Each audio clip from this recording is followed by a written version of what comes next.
ಎಲ್ಲರಿಗೂ ಶರಣಾರ್ಥಿಗಳು. ದಿನಾಂಕ 27/4/2022 ಶ್ರೀ ಶಂಭು ಹಿರೇಮಠ್ ಅಧ್ಯಕ್ಷರು ಪ್ರಥಮ ಇಂಟರ್ನ್ಯಾಷನಲ್ ಸ್ಕೂಲ್ ಬೆಂಗಳೂರು ಇವರ ಸಹಯೋಗದೊಂದಿಗೆ ಈ ಅಂತರ್ಜಾಲ ಉಪನ್ಯಾಸ ಮಾಲಿಕೆಯನ್ನ ನಾವು ಪ್ರಾರಂಭ ಮಾಡಿದ್ದೆವು.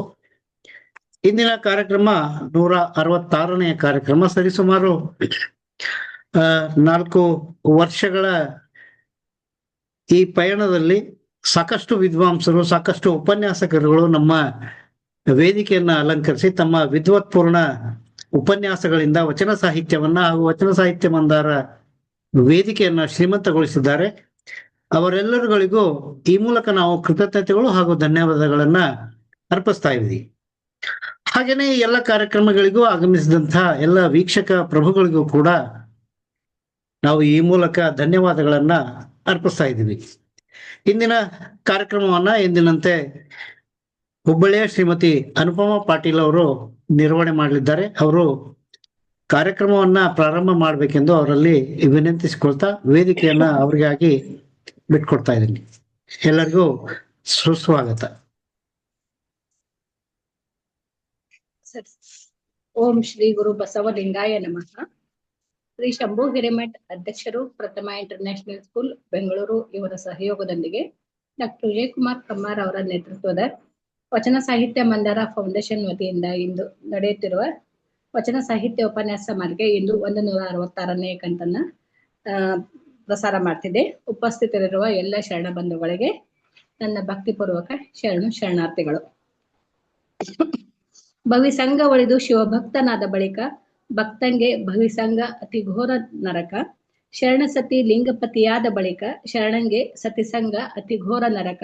ಚನ್ನಮಲ್ಲಿಕಾರ್ಜುನ ಲಿಂಗೈಕ್ಯಂಗೆ ಪ್ರಾಣಗುಣ ಅಳಿಯದವರ ಸಂಘವೇ ಭಂಗ ಎಂಬ ಅಕ್ಕ ಮಹಾದೇವಿಯವರ ಶರಣಸತಿ ಲಿಂಗಪತಿ ಎಂಬ ಭಾವದ ಈ ವಚನದೊಂದಿಗೆ ನಾವು ಇವತ್ತಿನ ಕಾರ್ಯಕ್ರಮವನ್ನ ಪ್ರಾರಂಭಿಸೋಣ. ಇಂದು ಮೊದಲಿಗೆ ಕುಮಾರಿ ಐಶಾನಿ ಕಿರಣ್ ಮತ್ತು ಐಸಿರಿ ಕಿರಣ್ ಭದ್ರಾವತಿ ಅವರಿಂದ ವಚನ ಪ್ರಾರ್ಥನೆ ಸ್ವಾಗತ. ನಂತರ ನಮ್ಮ ವೇದಿಕೆಗೆ ಸಂಪನ್ಮೂಲ ವ್ಯಕ್ತಿಗಳಾಗಿ ಆಗಮಿಸಿದಂತಹ ಪ್ರೊಫೆಸರ್ ಶ್ರೀದೇವಿ ಹರ್ವಾಳ್, ವಿಶ್ರಾಂತ ಉಪನ್ಯಾಸಕರು, ಗೋದುತಾಯಿ ಮಹಾವಿದ್ಯಾಲಯ ಕಲಬುರಗಿ ಇವರಿಂದ ಶರಣಸತಿ ಲಿಂಗಪತಿ ಎಂಬ ವಿಷಯದ ಕುರಿತು ವಿಶೇಷ ಉಪನ್ಯಾಸ. ಕೊನೆಗೆ ಎಂದಿನಂತೆ ಡಾಕ್ಟರ್ ವಿಜಯಕುಮಾರ್ ಕಮ್ಮಾರ್ ಅವರು ಸಂವಾದ ನಿರ್ವಹಣೆ ಮತ್ತು ಶರಣ ಸಮರ್ಪಣೆಯನ್ನ ನಡೆಸಿಕೊಡಲಿದ್ದಾರೆ. ಈಗ ಭದ್ರಾವತಿಯ ಅವಳಿ ಮಕ್ಕಳಾದ ಕುಮಾರಿ ಐಶಾನಿ ಕಿರಣ್ ಮತ್ತು ಐಸಿರಿ ಕಿರಣ್ ಅವರಿಂದ ವಚನ ಪ್ರಾರ್ಥನೆ. 5 ವರ್ಷದ ಈ ಪುಟಾಣಿ ಅವಳಿ ಶರಣೆಯರು ಭದ್ರಾವತಿಯ ಪೂರ್ಣಪ್ರಜ್ಞೆ ಶಾಲೆಯಲ್ಲಿ LKGಯನ್ನ ಓದ್ತಿದ್ದಾರೆ. ಶಾಲೆಯಲ್ಲಿ ವಚನ ಹೇಳುವ ಮಕ್ಕಳೆಂದೇ ಪ್ರಸಿದ್ಧಿ ಪಡೆದಿದ್ದಾರೆ. ಐಶಾನಿ ಮತ್ತು ಐಸಿರಿ ಅವರು ಸುಮಾರು 50ಕ್ಕೂ ಹೆಚ್ಚು ವಚನಗಳನ್ನ ಅತ್ಯಂತ ನಿರರ್ಗಳವಾಗಿ ಹಾಡುತ್ತಾರೆ. ಈಗ ಐಶಾನಿ ಮತ್ತು ಐಸಿರಿಯಿಂದ ವಚನ ಪ್ರಾರ್ಥನೆ.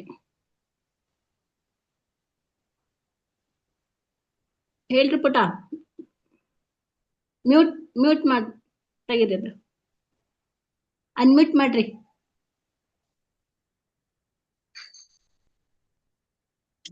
ಓಂ ಶ್ರೀ ಗುರು ಬಸವ ಲಿಂಗಾಯ ನಮಃ.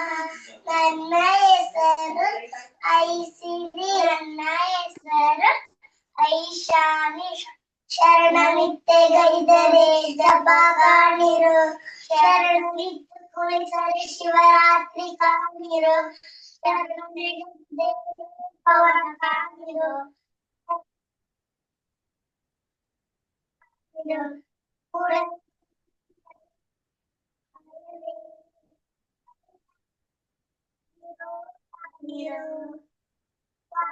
ಎಂದರಿಯೇ ದಿನವೆಂದರಿಯೇ ಏನೆಂದರಿಗೆ ಅಯ್ಯ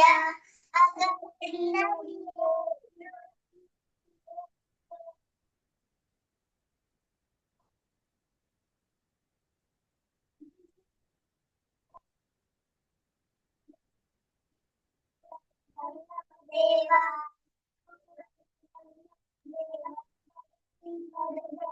ಯಾವುದಯ್ಯ. ದಯವೇ ಬೇಕು ಸಕಲ ಪ್ರಾಣಿಗಳೆಲ್ಲರಲ್ಲಿಯೂ, ದಯವೇ ಧರ್ಮದ ಮೂಲವಯ್ಯ. ಕೂಡಲ ಸಂಗ ರಂಗಯ್ಯನದ್ದೊಲ್ಲದೊಲ್ಲನಯ್ಯ ಮಾಡುವ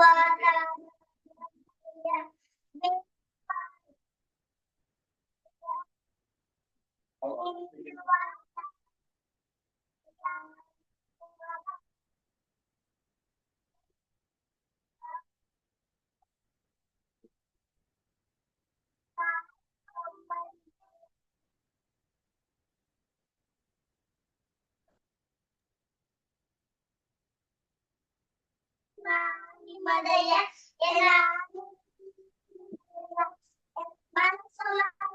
ಮದಯ ಬಳಿಯ ನಿದ್ದೆ ದೇವ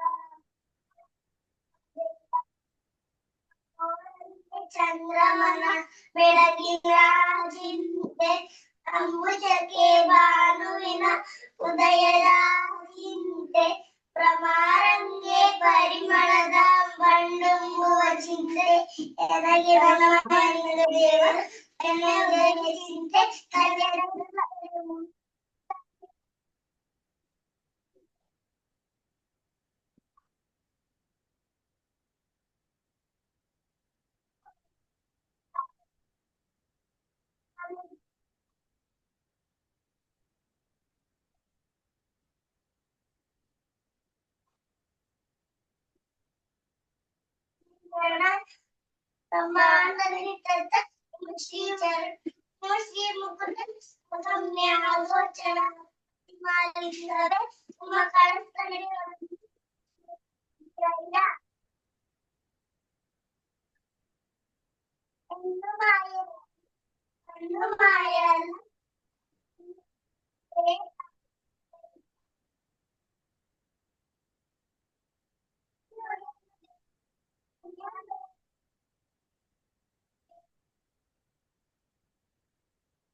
ಸಂಗಮ ದೇವ ನಿಮ್ಮ ಮಾಮಯ್ಯ ಮಗನೆಂದೆನಿಸಯ್ಯ ನಾದ ಪ್ರಿಯ ಶಿವನಲ್ಲವಯ್ಯ ವೇದ ಪ್ರಿಯ ಶಿವನೆಂಬರು ವೇದ ಪ್ರಿಯ ಶಿವನಲ್ಲವಯ್ಯ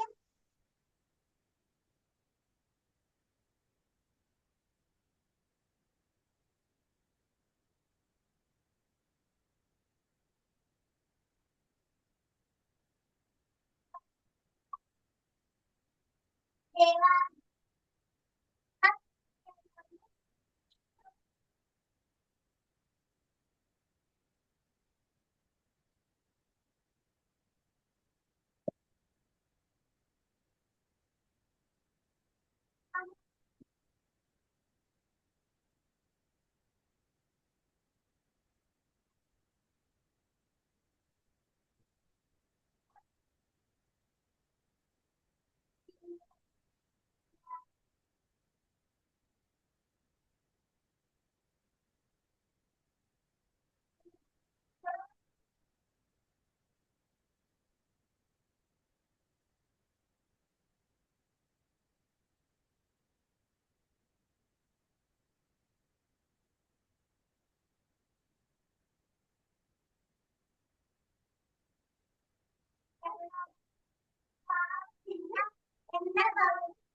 ಸಾಕ ಸರ್ ಇನ್ನು ಹೇಳ್ಸದ?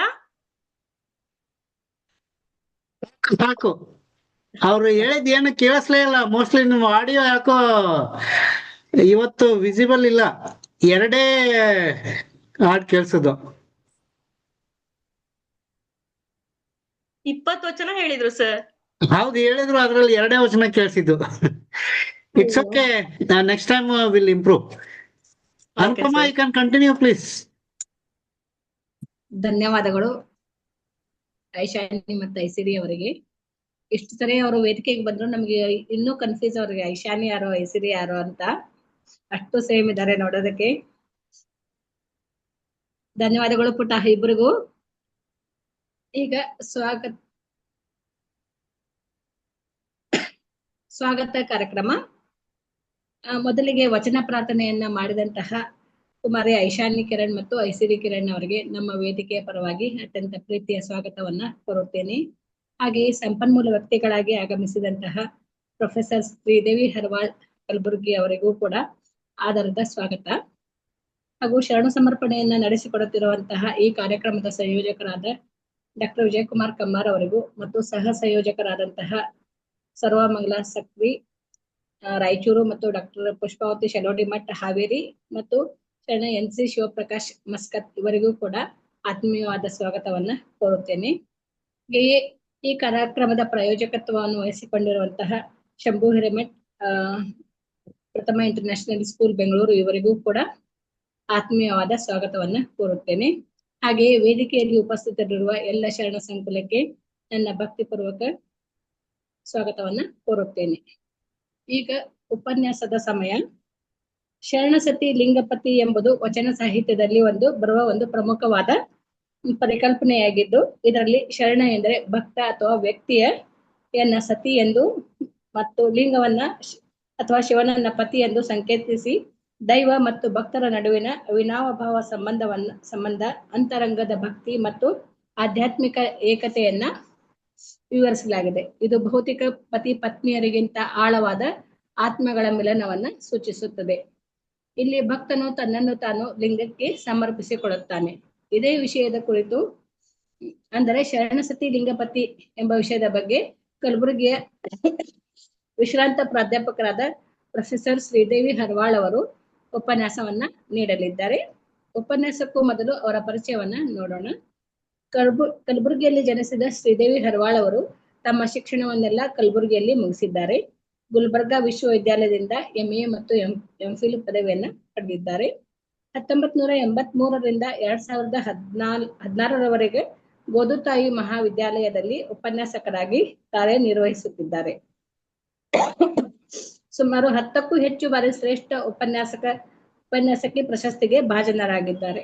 ರಾಷ್ಟ್ರ, ರಾಜ್ಯ ಮತ್ತು ಅಂತಾರಾಷ್ಟ್ರೀಯ ಮಟ್ಟದಲ್ಲಿ ಇವರ ಹಲವಾರು ಲೇಖನಗಳು ಪ್ರಕಟಗೊಂಡಿವೆ. ಇಂತಹ ಬಹುಮುಖ ಪ್ರತಿಭೆ ಪ್ರೊಫೆಸರ್ ಶ್ರೀದೇವಿ ಹರ್ವಾಳ್ ಅವರನ್ನ ಉಪನ್ಯಾಸ ನೀಡಲು ವೇದಿಕೆಗೆ ಆಹ್ವಾನಿಸುತ್ತೇನೆ.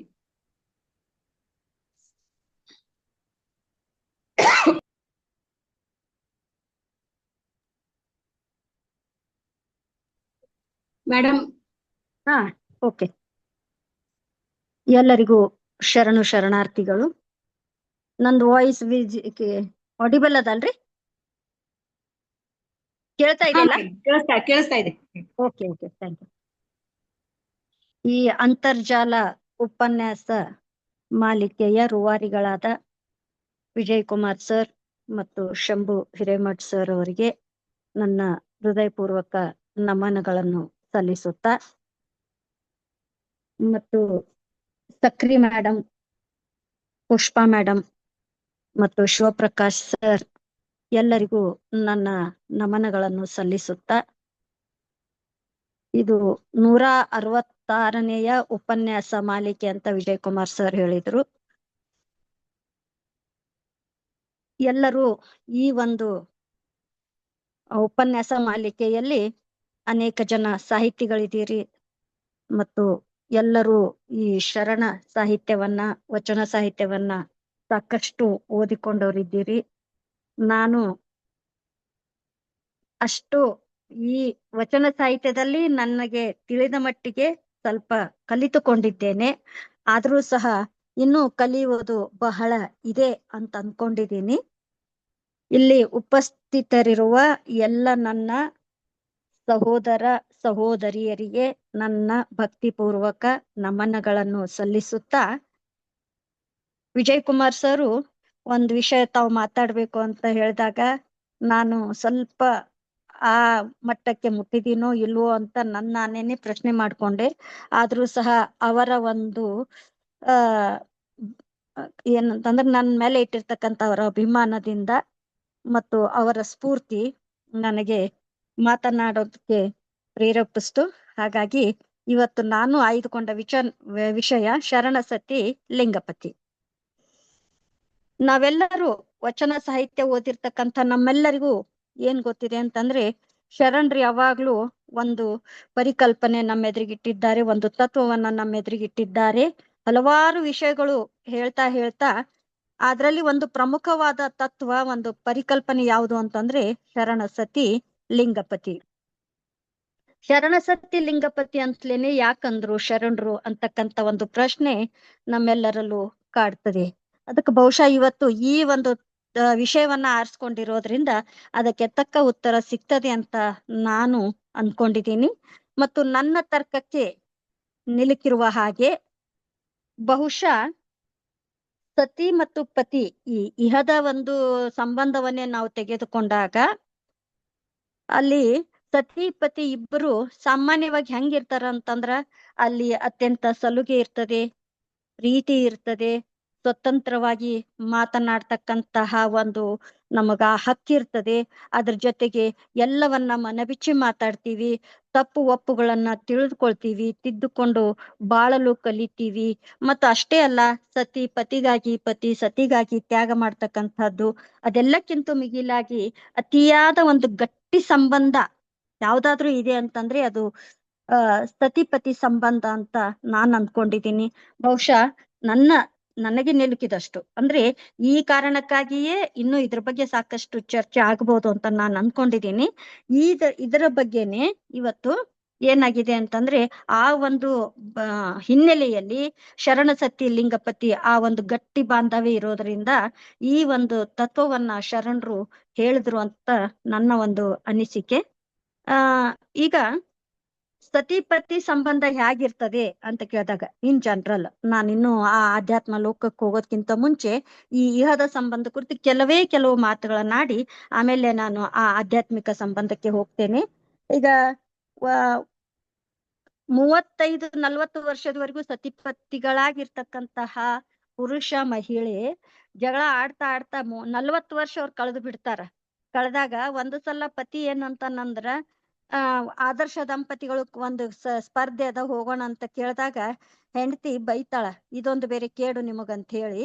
ಆದ್ರೂ ಸಹ ನೋಡರೆ ಬರೋಣ ನಡಿ ಅಂತಂದಾಗ ಆಕಿ ಒಪ್ಪಂಗಿಲ್ಲ.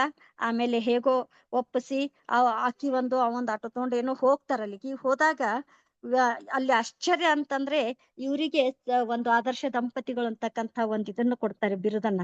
ಯಾಕೆ ಕೊಡ್ತಾರೆ ಅಂತ ಕೇಳಿದಾಗ ಅವರಲ್ಲಿ ಪ್ರತಿ ವಿಷಯಕ್ಕೂ ಭಿನ್ನಾಭಿಪ್ರಾಯಗಳಿದ್ರೂ ಸಹ 40 ವರ್ಷಗಳವರೆಗೆ ಒಬ್ಬರನ್ನೊಬ್ಬರು ಬಿಟ್ಟಿರ್ಲಾರ್ದಂಗ ಅವರು 40 ವರ್ಷ ಜೀವನ ಮಾಡ್ಕೊಂಡ್ ಬಂದಾರಲ್ಲ, ಅದು ಎಲ್ಲಕ್ಕಿಂತ ದೊಡ್ಡದು ಅಂತಕ್ಕಂಥ ಮಾತು. ಅಂದ್ರೆ ಆ ಬಾಂಧವ್ಯ ಎಷ್ಟು ಗಟ್ಟಿ ಆಗ್ಯದ ಅಂತಂದ್ರ ನನಗ ನೀನು ನಿನಗ ನಾನು ಅಂತಕ್ಕಂಥ ಭಾವ ಏನದಲ್ಲ, ಬಹುಶಃ ಆ ಭಾವನೆ ಏನ್ ಮಾಡ್ತು ಅಂತಂದ್ರೆ ಶರಣ ಸತಿ ಲಿಂಗಪತಿ ಎನ್ನುವ ಒಂದು ತತ್ವಕ್ಕೆ ಅಡಿಯಾಯ್ತು ಅಂತ ನನ್ನ ಒಂದು ಅಭಿಪ್ರಾಯ. ಈಗ ಶರಣ ಸತಿ ಲಿಂಗಪತಿ ಎಷ್ಟು ವಿಶಾಲ ಮತ್ತು ಸಮಗ್ರವಾದ ಒಂದು ತತ್ವ ಅಂತಂದ್ರೆ ಅದು ಲಿಂಗಾಂಗ ಸಾಮರಸ್ಯ ಸೂಚಿಸ್ತದೆ. ಮತ್ತು ಇನ್ನೊಂದೇನು ಅಂತಂದ್ರೆ ಏಕದೇವೋಪಾಸನೆ ಸೂಚಿಸ್ತದೆ. ಅದ್ರ ಜೊತೆಗೇನೆ ಸತಿಪತಿಗಳಿಂದ ಒಂದಾದ ಭಕ್ತಿ ಹಿತವಪ್ಪದು ಶಿವಂಗಿ ಅಂತಕ್ಕಂಥದ್ದು ಸೂಚಿಸ್ತದೆ. ಹೀಗೆ ಶರಣ ಸಾಹಿತ್ಯದ ವಚನ ಸಾಹಿತ್ಯದ ಹಲವಾರು ಈ ಪರಿಕಲ್ಪನೆಗಳೇನವಲ್ಲ ಅವೆಲ್ಲವಕ್ಕೂ ಬುನಾದಿ ಈ ಶರಣ ಸತಿ ಲಿಂಗಪತಿ ಅಂತ ನಾನು ಅನ್ಕೊಂಡಿದ್ದೇನೆ. ಈಗ ಆಧ್ಯಾತ್ಮಿಕ ಒಂದು ನಿಲುವಿಗೆ ಬರೋದಾದ್ರೆ ಶರಣ ಸತಿ ಲಿಂಗ ಪತಿ. ಈಗ ನಮ್ಮ ಇಹದ ಒಂದು ನಾವು ಈಗ ಅಲ್ಲಿ ಏನದ ಅಂತಂದ್ರ ಲಿಂಗ ಭೇದವನ್ನು ಮೆಟ್ಟಿ ಪ್ರತಿ ಜೀವಿಯು ಸತಿ ಮತ್ತು ನಮ್ಮ ಕೊರಳಲ್ಲಿ ಕಟ್ಟಿರ್ತಕ್ಕಂತ ಅರಿವಿನ ಕುರುವಾದ ಈ ಲಿಂಗ ಏನದಲ್ಲ ಇಷ್ಟಲಿಂಗ ಅದು ಪತಿ ಅಂತಕ್ಕಂತಹ ಒಂದು ಅರ್ಥ ಇಲ್ಲಿ ನನಗೆ ಸಿಕ್ಕಿದ್ದು ಅಥವಾ ಅದು ನನಗೆ ಅನಿಸಿದ್ದು. ಅಂದ್ರೆ ಇಲ್ಲಿ ಈ ಶರಣಸತಿ ಲಿಂಗಪತಿಯಲ್ಲಿ ಏನಾಗ್ಬೇಕು ಅಂತಂದ್ರೆ ಶರಣನಾದವನು ಆ ಜೀವಾತ್ಮ ಪರಮಾತ್ಮ ಅಂತ ಹೇಳ್ತೀವಿ ನಾವು. ಜೀವಾತ್ಮನು ಪರಮಾತ್ಮನಲ್ಲಿ ಬೆರಿಬೇಕು, ಪರಮಾತ್ಮನಲ್ಲಿ ಒಂದಾಗಬೇಕು. ಅದುವೇ ಶರಣಸತಿ ಲಿಂಗಪತಿ. ಈಗ ನಮಗೆಲ್ಲರಿಗೂ ಗೊತ್ತಿರೋ ಹಾಗೆ ಪ್ರತಿ ಜೀವಿಯು ಸತಿ ಅನ್ನೋ ಒಂದು ಸ್ಥಾನದಲ್ಲಿ ನಿಲ್ಲಬೇಕಾಗ್ತದೆ. ಪ್ರತಿ ಜೀವಿಯು ಸತಿ ಅನ್ನುವ ಸ್ಥಾನದಲ್ಲಿ ನಿಂತಾಗ ಅವನೊಬ್ಬ ವ್ಯಕ್ತಿ ಆಗ್ತಾನೆ. ವ್ಯಕ್ತಿ ಆದಾಗ ನಾವೆಲ್ಲರೂ ಅನುಭವಿಸಿರ್ತಕ್ಕಂಥದ್ದೇನು ಅಂದ್ರ ಈ ಹುಟ್ಟಿದ ಪ್ರತಿ ಜೀವಿಯು ಬೆಳೀತಾ ಬೆಳೀತಾ ಬೆಳೀತಾ ಹೋದಂಗ ಅವನಲ್ಲಿ ಆಸೆಗಳು ಹುಟ್ಟುತ್ತವೆ, ಆಮಿಷಗಳು ಹುಟ್ಟುತ್ತವೆ, ಅಧಿಕಾರ ಬೇಕು ಅನ್ನಿಸ್ತದೆ, ಏನೇನೋ ಆಸೆ ಪಡ್ತಾ ಹೋಗ್ತೀವಿ. ಇನ್ನೊಬ್ಬರಲ್ಲಿ ಇರ್ತಕ್ಕಂತಹ ಯಾವುದೋ ಒಂದು ನನ್ನಲ್ಲಿಲ್ಲ ಅಂತಂದಾಗ ಈಗ ನಮ್ಗೆಲ್ಲರಿಗೂ ಗೊತ್ತಿದೆ ಏನಂದ್ರೆ ಅರಿಷಡ್ ವರ್ಗಗಳು ನಮ್ಮದಾಗ್ಬಿಡ್ತವೆ, ಪಂಚೇಂದ್ರಿಯಗಳು ನಮ್ಮ ತರ್ಕಕ್ಕೆ ಬರೋದಿಲ್ಲ, ಆಮೇಲೆ ಮದಗಳು ನಮ್ಮಲ್ಲಿ ಮನೆ ಮಾಡಿ ಬಿಡ್ತವೆ. ಏನೋ ಸಾಕಷ್ಟು ಏನಾಗ್ತಾವ ಅಂದ್ರೆ ನಮ್ಮಲ್ಲಿ ಈ ತಾಮಸ ಗುಣಗಳಂತ ಹೇಳ್ತೀವಲ್ಲ ಅದು ನಮ್ಮಲ್ಲಿ ಬರ್ತಾ ಹೋಗ್ತವೆ.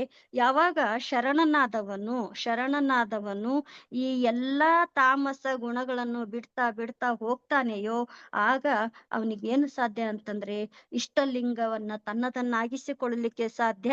ಇಷ್ಟಲಿಂಗವನ್ನು ತನ್ನದಾಗಿಸಿಕೊಂಡ ಬಳಿಕ ಅವನು ಏನಾಗ್ತಾನೆ ಅಂತಂದ್ರೆ ಅವನು ಲಿಂಗವನ್ನ ಪತಿಯಾಗಿ ಒಪ್ಪಿಕೊಳ್ತಾನೆ, ಏಕದೇವೋಪಾಸನೆಯನ್ನ ಪಾಲಿಸ್ತಾನೆ ಮತ್ತು ಲಿಂಗ ಅಂಗ ಒಂದಾದ ನಂತರ ಅಲ್ಲಿ ಯಾವುದೇ ಏನಿರಲ್ಲ ತಾಮಸ ಗುಣಗಳಿರೋದಿಲ್ಲ, ನೋಡ್ತಕ್ಕಂತ ದೃಷ್ಟಿ ಕೆಟ್ಟಿರಂಗಿಲ್ಲ, ಎಲ್ಲವೂ ಒಳ್ಳೇದಾಗಿರ್ತದೆ. ಅಂತಹ ಭಾವ ಒಂದಾದಾಗ ಅಲ್ಲಿ ಆ ಭಕ್ತಿ ಏನಾಗ್ತದಂತಂದ್ರ ಅದು ಶಿವನಿಗರ್ಪಿತ ಹಿತವಾಗಿಪ್ಪುದು ಶಿವಂಗೆ ಅಂತ ನಾವು ಹೇಳ್ತೀವಿ. ಹೀಗೆ ಶರಣ ಸತಿ ಲಿಂಗಪತಿ ಅಂದಾಗ ಶರಣನಾದವನು ತನ್ನೆಲ್ಲಾ ಕೆಟ್ಟ ಗುಣಗಳನ್ನ ಅವಗುಣಗಳನ್ನ ಬಿಟ್ಟು ತನ್ನ ಕೊರಳಲ್ಲಿ ಕಟ್ಟಿರುವ ಇಷ್ಟಲಿಂಗದಲ್ಲಿ ಸಂಪೂರ್ಣವಾಗಿ ತಲ್ಲೀನವಾದಾಗ ಆ ಶರಣಸತಿ ಲಿಂಗಪತಿ ಎನ್ನುವ ತತ್ವಕ್ಕೆ ಒಂದು ಪರಿಪೂರ್ಣವಾದ ಅರ್ಥ ಬರ್ತದೆ ಅಂತ ಹೇಳ್ತಾ ಇದರ ಕುರಿತಾದ ಕೆಲವು ವಚನಗಳನ್ನ ನಾನಿಲ್ಲಿ ಆಯ್ದುಕೊಂಡಿದ್ದೇನೆ. ಅದರಲ್ಲಿ ಕೆಲವೊಂದನ್ನ ನಾನಿಲ್ಲಿ ಉಲ್ಲೇಖ ಮಾಡ್ತಾ ಇದ್ದೇನೆ. ಮೊದಲನೇದಾಗಿ ಅಕ್ಕ ಮಹಾದೇವಿಯವರು ಒಂದು ವಚನವನ್ನ ಇಲ್ಲಿ ಹೇಳಿದ್ದಾರೆ. ಅದು ಅಂಗವ ಲಿಂಗ ಮುಖದಲ್ಲಿ ಅರ್ಪಿಸಿ ಲಿಂಗ ಅನಂಗವಾಯಿತು, ಮನವ ಅರಿವಿಂಗರ್ಪಿಸಿ ಮನ ಲಯವಾಯಿತು, ಭಾವವ ತೃಪ್ತಿಗರ್ಪಿಸಿ ಭಾವ ಲಯವಾಯಿತು, ಅಂಗ ಮನ ಭಾವವಳಿದ ಕಾರಣ ಕಾಯ ಅಕಾಯವಾಯಿತು, ಎನ್ನ ಕಾಯದ ಸುಖಭೋಗವ ಲಿಂಗವೇ ಭೋಗಿಸುವನಾಗಿ ಶರಣಸತಿ ಲಿಂಗಪತಿಯಾದೆನು, ಇದು ಕಾರಣ ಚನ್ನ ಮಲ್ಲಿಕಾರ್ಜುನನೆಂಬ ಗಂಡನ ಒಳಹೊಕ್ಕು ಬೆರೆಸಿದೆನು. ಅಂದ್ರೆ ಅಕ್ಕ ಮಹಾದೇವಿಯವ್ರು ಏನ್ ಹೇಳ್ತಾರಿಲ್ಲ ಅಂತಂದ್ರ ಅಂಗ ಅನ್ನೋದು ನಾವು ಯಾರಿಗ ಅರ್ಪಿಸ್ತಾ ಇದ್ದೇವೆ ಅಂತಂದ್ರೆ ಲಿಂಗಕ್ಕೆ ಅರ್ಪಿಸಿದಾಗ ಲಿಂಗ ಏನಾಗ್ತದ ಅಂತಂದ್ರ ಅನಂಗವಾಯಿತು ಅಂತಕ್ಕಂಥ ಮಾತು. ಮನ ಅರಿವಿಂಗೆ ಅಂದ್ರೆ ನನ್ನ ಮನಸ್ಸು ಎಲ್ಲಿ ತೊಡಗಿಸ್ಬೇಕು ಅಂತಂದ್ರೆ ನನ್ನ ಅರಿವಿನಲ್ಲಿ ತೊಡಗಿಸ್ಬೇಕು, ಅರಿವನ್ನ ಜಾಗೃತಗೊಳಿಸಬೇಕು. ಮನಸ್ಸನ್ನ ನಿಗ್ರಹಗೊಳಿಸ್ಬೇಕೆ ಹೊರತು ಮನಸ್ಸಿನ ಕೈಯಲ್ಲಿ ಅರಿವು ಸಿಗ್ಬಾರ್ದು. ಹಾಗಾಗಿ ಅರಿವನ್ನು ಮನಕ್ಕರ್ಪಿಸಿ ಆ ಅರಿವನ್ನು ಮನಕ್ಕೆ ಅರ್ಪಿಸಿದಾಗ ಮನ ಏನಾಗ್ಬಿಡ್ತದ ಅಲ್ಲಿ ಲಯವಾಗಿ ಹೋಗ್ತದ. ಭಾವದಲ್ಲಿ ಏನಿರ್ಬೇಕು ಅಂತಂದ್ರೆ ನನಗೆ ಸಂತೃಪ್ತಿ ಇರ್ಬೇಕು, ಭಾವದಲ್ಲಿ ನನಗೆ ಸಂತೋಷ ಇರ್ಬೇಕು, ನೆಮ್ಮದಿ ಇರ್ಬೇಕು. ಆ ಭಾವ ಅನ್ನೋದನ್ನ ಎಲ್ಲಿ ಅರ್ಪಿಸ್ಬೇಕಾಗ್ಯದ ಅಂತಂದ್ರ ತೃಪ್ತಿಗೆ ಅರ್ಪಿಸಿದಾಗ ಅಲ್ಲಿ ಭಾವ ಲಯವಾಗಿ ಹೋಗ್ತದ. ಹಂಗ ಅಂಗ ಮನ ಭಾವ ಎಲ್ಲವೂ ಏನಾಗೋದು ಅವು ಲಯವಾಗಿ ಹೋದಾಗ ಆ ಕಾಯ ಏನಾಯ್ತು ಅಂತಂದ್ರೆ ಅದು ಅಕಾಯವಾಯಿತು. ಕಾಯಕ್ಕೇನಿಲ್ಲ ಅಂತಂದ್ರೆ ಆಕಾರ ಇಲ್ಲ ಅಂತಕ್ಕಂಥ ಮಾತ. ಆಮೇಲೆ ಎನ್ನ ಕಾಯದ ಸುಖ ಭೋಗವ ಲಿಂಗವೇ ಭೋಗಿಸುವುದಾಗಿ, ನನ್ನ ಕಾಯಕ್ಕ ಏನ್ ಬೇಕಾಗ್ಯದ ಅಂತಂದ್ರೆ ಶಿವನ ಭಕ್ತಿ ಬೇಕಾಗ್ಯದ, ಇಷ್ಟಲಿಂಗದ ಪೂಜೆ ಬೇಕಾಗ್ಯದ. ಇದೆಲ್ಲವೂ ಲಿಂಗಕ್ಕೆ ಅರ್ಪಿಸಿ ನಾನು ಏನಾದೆ ಅಂತಂದ್ರೆ ನಾನು ಸತಿಯಾದೆ, ಲಿಂಗ ನನ್ನ ಪತಿಯಾದ. ನಾನು ಈಗ ಇದೇ ಕಾರಣಕ್ಕಾಗಿ ಚನ್ನಮಲ್ಲಿಕಾರ್ಜುನ ಅಂದ್ರೆ ಚನ್ನಮಲ್ಲಿಕಾರ್ಜುನ ಅಂತಕ್ಕಂತ ಅದನ್ನೇ ಒಂದು ನನ್ನ ಆರಾಧ್ಯ ಮೂರ್ತಿ, ನನ್ನ ಆರಾಧ್ಯ ದೈವ, ನನ್ನ ಇಷ್ಟಲಿಂಗ ಎಲ್ಲವನ್ನು ಅಂದುಕೊಂಡಿರ್ತಕ್ಕಂಥ ಅಕ್ಕ ಮಹಾದೇವಿಯವರು ಚನ್ನಮಲ್ಲಿಕಾರ್ಜುನನೇ ನನ್ನ ಸರ್ವಸ್ವ ಅಂತಕ್ಕಂಥ ಮಾತನ್ನ ಈ ವಚನದಲ್ಲಿ ಹೇಳಿ ಶರಣ ಸತಿ ಲಿಂಗಪತಿ ಎನ್ನುವ ತತ್ವವನ್ನು ಎತ್ತಿ ಹಿಡಿದಿದ್ದಾರೆ. ಬಸವಣ್ಣನವರ ಒಂದು ವಚನ ಇಲ್ಲಿ ಶರಣಸತಿ ಲಿಂಗಪತಿ ಕುರಿತು ಹೇಳುವುದಾದರೆ, ಮನೆಯ ಗಂಡನ ಮನೆ ವಾರ್ತೆಯನ್ನೇನ ಹೇಳುವೆನಯ್ಯ, ಅಂಗವಿದ್ಯೆಯನ್ನೊಲ್ಲ ಕಣ್ಗಳೊಳಗಣ ಕಸವ ಕಳೆದಲ್ಲದೆ ನೋಡಲಿಯ, ಕೈಯ ತೊಳೆದಲ್ಲದೆ ಮುಟ್ಟಲಿಯ, ಕಾಲ ತೊಳೆದಲ್ಲದೆ ಹೊಂದಲಿಯ, ಇಂತಿ ಸರ್ವಾಂಗ ತಲೆದೊಳೆದ ಕಾರಣ ಕೂಡಲ ಸಂಗಮ ದೇವನನ್ನ ಕೂಡಿಕೊಂಡನವ್ವ. ಅಂದ್ರೆ ಇಲ್ಲಿ ಈ ವಚನದಲ್ಲಿ ಬಸವಣ್ಣನವರು ಪಂಚೇಂದ್ರಿಯಗಳನ್ನ ಕುರಿತು ಮಾತನಾಡಿದ್ದಾರೆ, ಅಥವಾ ಅದರ ಕುರಿತು ನಮಗೆ ತಿಳಿ ಹೇಳಿದ್ದಾರೆ ಅಂದ್ರೆ ತಪ್ಪಾಗಲ್ಲ ಅಂತ ಅನ್ಕೊಳ್ತೀನಿ.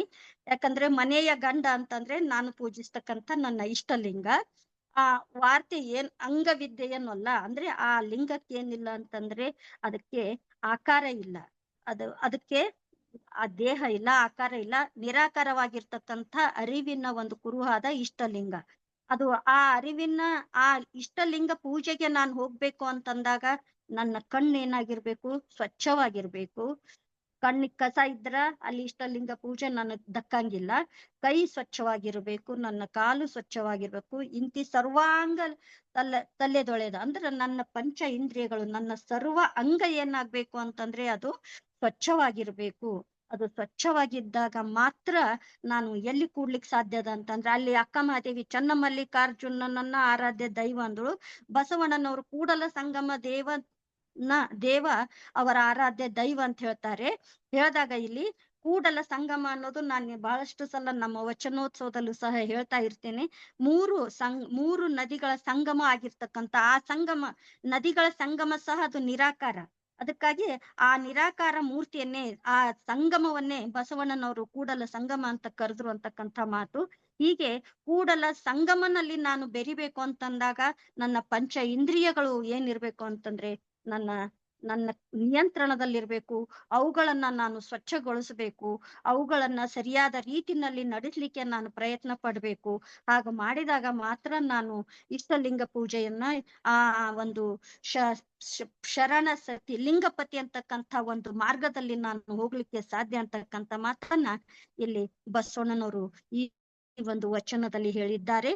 ನಂತರ ಹಡಪದ ಲಿಂಗಮ್ಮ ಒಂದು ಮಾತು ಹೇಳ್ತಾರೆ.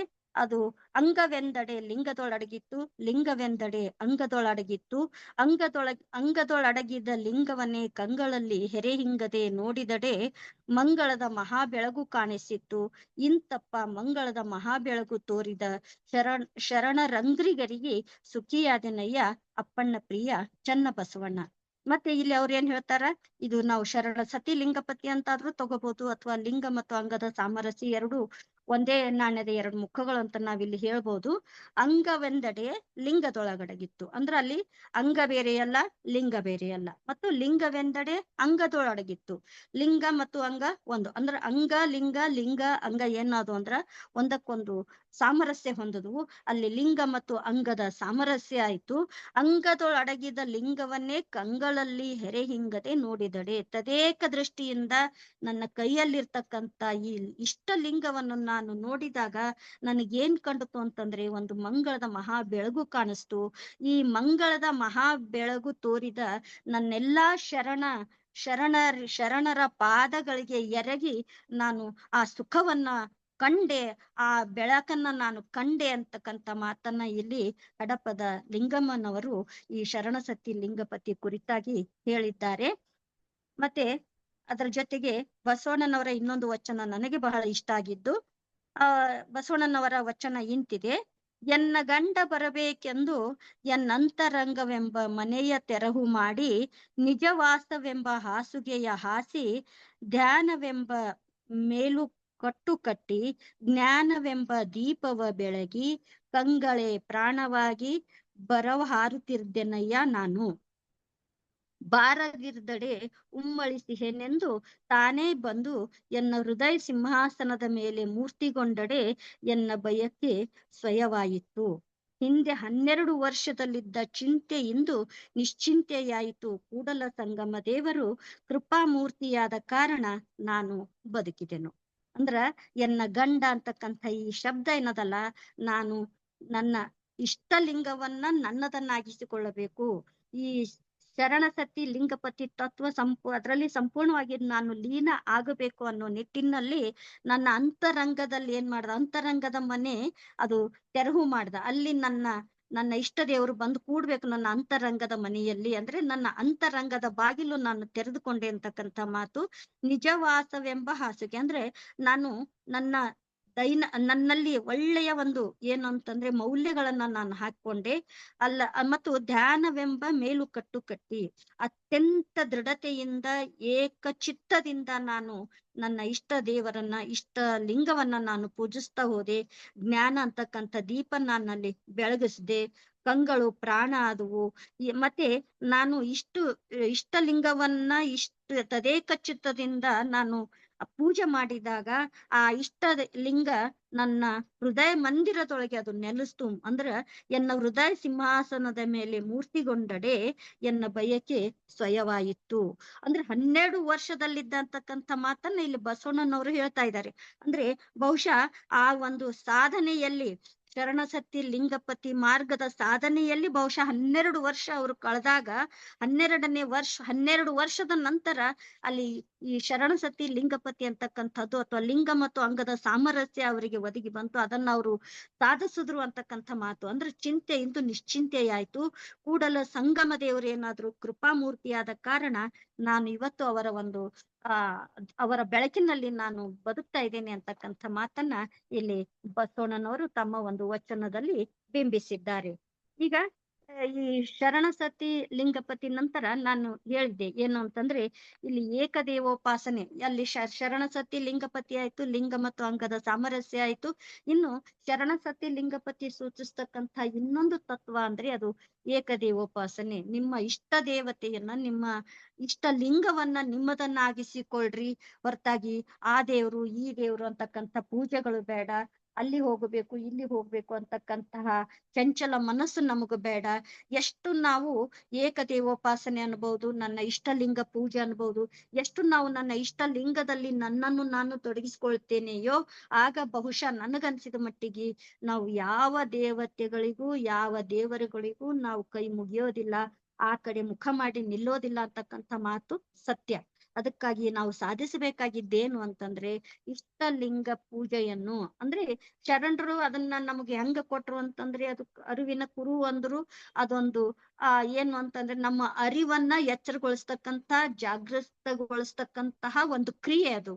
ಅದಕ್ಕಾಗಿ ಆ ಇಷ್ಟಲಿಂಗದ ಮುಖಾಂತರ ನಿಮ್ಮ ಒಳಗ ನೀವು ಏನಾಗ್ಬೇಕು ಅಂತಂದ್ರೆ ಹೋಗಬೇಕು, ನಿಮ್ಮ ಆತ್ಮವನ್ನ ಬೇಕು, ನಿಮ್ಮಲ್ಲಿರ್ತಕ್ಕಂಥ ಅವಗುಣಗಳಾಗಿರ್ಬೋದು, ಕೆಟ್ಟ ಗುಣಗಳಾಗಿರ್ಬಹುದು, ನಿಮ್ಮ ದೃಷ್ಟಿ ಆಗಿರಬಹುದು, ಎಲ್ಲವನ್ನ ನೀವೇನ್ ಮಾಡ್ಬೇಕು ಅಂತಂದ್ರೆ ಅವನ್ನ ತ್ಯಜಿಸಬೇಕು.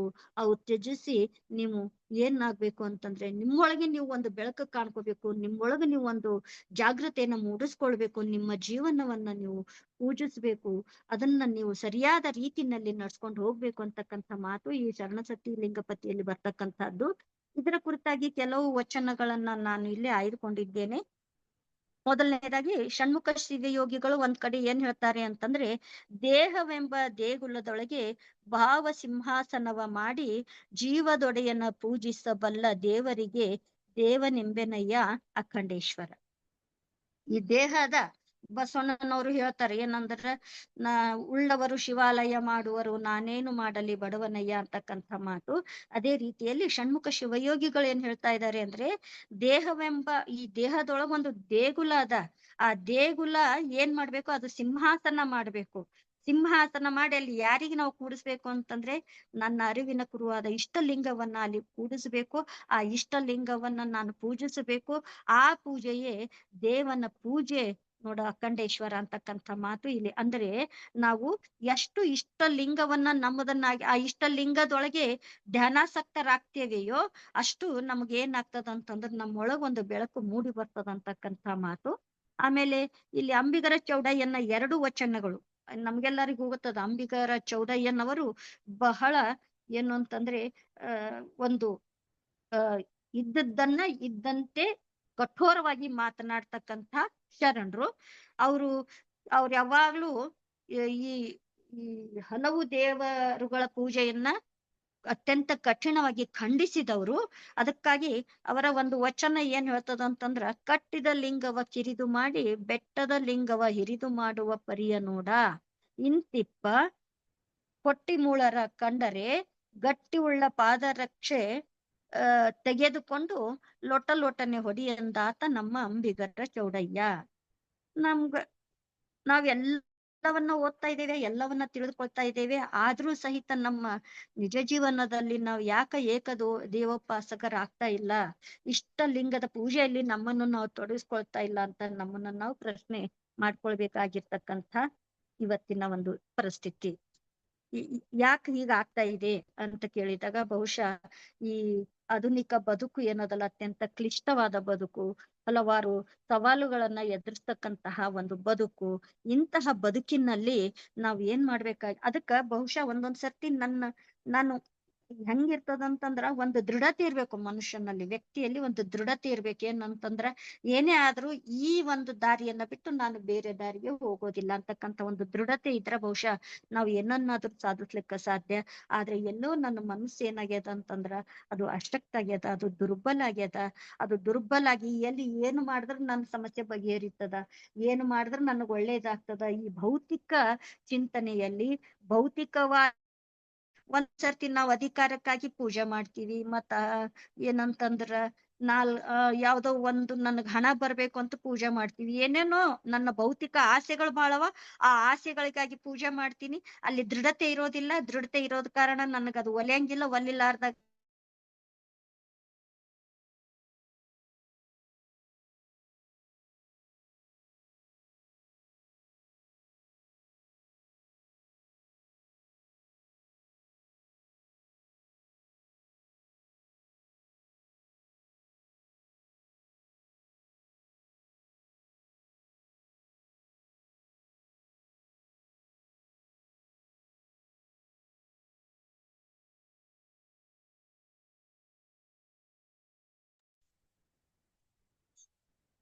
Madam mute ಆಗಿತ್ರಿ.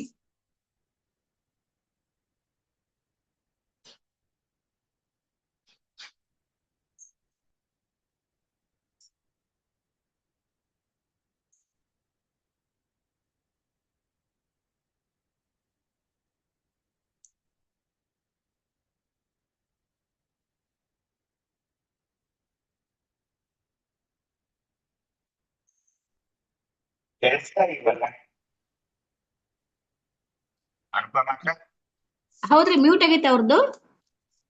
ನಾವ್ ಹೇಳ್ತೀವಿ, ಗೊತ್ತಾಯ್ತು ಇಲ್ಲ? ಮ್ಯೂಟ್ ಆಗಿದೆ ನಿಮ್ದು. ಫೋನ್ ಮಾಡಿದೀನಿ, ಮಾಡ್ತಾ ಇದ್ದಾರೆ.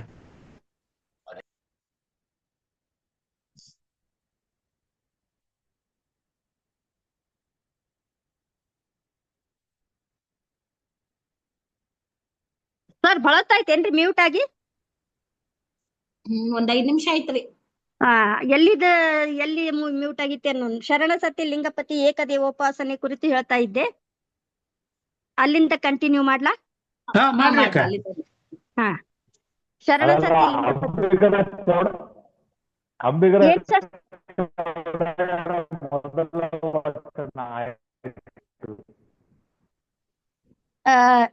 ಈಗ ಶರಣಸತಿ ಲಿಂಗಪತಿಯ ಕುರಿತು ನಾನು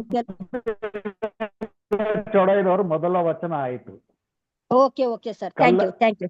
ಕಟ್ಟಿದ ಲಿಂಗವ ಕಿರಿದು ಮಾಡಿ. ಸರಿ, thank you sir, thank you. ಈಗ ಅಂಬಿಗರ ಚೌಡಯ್ಯನವರ ಇನ್ನೊಂದು ವಚನ ನಾನಿಲ್ಲಿ ಹೇಳೋದಕ್ಕೆ ಪ್ರಯತ್ನ ಪಡ್ತಾ ಇದ್ದೇನೆ.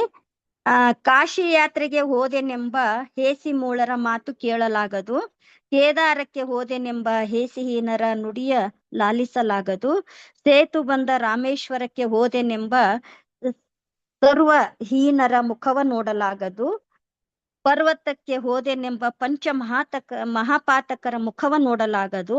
ಅದೆಂತೆಂದಡೆ ಕಾಯವೇ ಕಾಶಿ, ಒಡಲೆ ಕೇದಾರ, ಮಾಡಿ ನೀಡುವ ಹಸ್ತವೇ ಸೇತು ಬಂದ ರಾಮೇಶ್ವರ ಮಹಾಲಿಂಗವೇ ಹೊತ್ತಿರುವ ಶಿರವೇ ಶ್ರೀಶೈಲ ಪರ್ವತ ನೋಡ ಅಂತಕ್ಕಂತಹ ಮಾತು.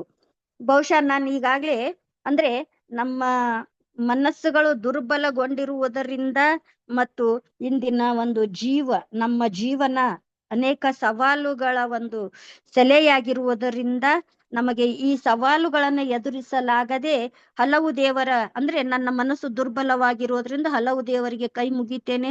ಆದಾಗ್ಲೂ ಅಂದ್ರೆ ನನ್ನಲ್ಲಿ ಒಂದು ದೃಢತೆ ಇರದೇ ಇರೋದ ಕಾರಣ ಏನ್ ಮಾಡ್ತಾ ಇದ್ದೇನೆ ಅಂತಂದ್ರೆ ಹಲವು ದೇವರುಗಳಿಗೆ ಕೈ ಮುಗಿತೇನೆ. ಎಲ್ಲಿಯೂ ನನ್ನ ಬಯಕೆ ಈಡೇರದೆ ಇರುವಾಗ ನಾನು ಏನಾಗ್ತೇನೆ ಅಂತಂದ್ರೆ ಎಲ್ಲೋ ಒಂದು ನನ್ನ ಜೀವನದ ಒಂದು ತೃಪ್ತಿಯನ್ನ ನೆಮ್ಮದಿಯನ್ನ ಕಳೆದುಕೊಳ್ತಾ ಇದ್ದೇನೆ ಅಂತಕ್ಕಂಥ ಮಾತು ನಾವೆಲ್ಲರೂ ಒಪ್ಪಿಕೊಳ್ಳಲೇಬೇಕು.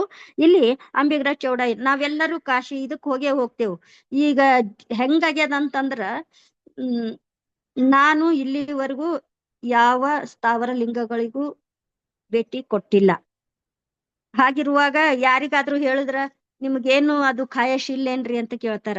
ಕಣ್ಣಿರೋದ್ರಾಗೆ ನೋಡ್ಬೇಕ್ರಿ ಅಂತಾರ. ಗೊತ್ತಿಲ್ಲ, ಅದು ಅವ್ರವ್ರ ಒಂದು ಅಭಿಪ್ರಾಯ. ಆದ್ರೆ ಎಲ್ಲಿಯೂ ಕಾಶಿಗೆ ಹೋಗ್ಬೇಕು ಅಂತಂದ್ರ ಅಲ್ಲಿ ಕಾಶಿಗೆ ಹೋದ್ರ ನನ್ಗೇನ್ ಆಗ್ತದ, ನನ್ನ ಪಾಪ ಪರಿಹಾರ ಆಗ್ತದ ಅನ್ಕೋತೀವಿ. ಕೇದಾರ್ಕ್ ಹೋಗ್ಬೇಕು ಅಂತೀವಿ, ರಾಮೇಶ್ವರಕ್ ಹೋಗ್ಬೇಕು ಅಂತೀವಿ. ಹೀಗೆ ಎಲ್ಲಿ ಹೋದ್ರ ನಾನು ಮಾಡಿರ್ತಕ್ಕಂತಹ ಪಾಪಗಳು ಪರಿಹಾರ ಆಗ್ತವೆ ಅಂತ ಒಂದು ಯೋಚನೆ ನನ್ನಲ್ಲಿ ಬಂದು ಮತ್ತೆ ಏನ್ ಮಾಡ್ತೀನಿ, ಅಲ್ಲಿ ಹೋಗಿ ಇಲ್ಲಿ ಹೋಗಿ ಎಲ್ಲೋ ಹೋಗಿ ಅದೆಲ್ಲವೂ ನೀವ್ ಎಲ್ಲೇ ಹೋಗ್ರಿ ಏನೇ ಪೂಜೆ ಮಾಡ್ರಿ ಅದರ ಖುಷಿ ತಾತ್ಕಾಲಿಕ.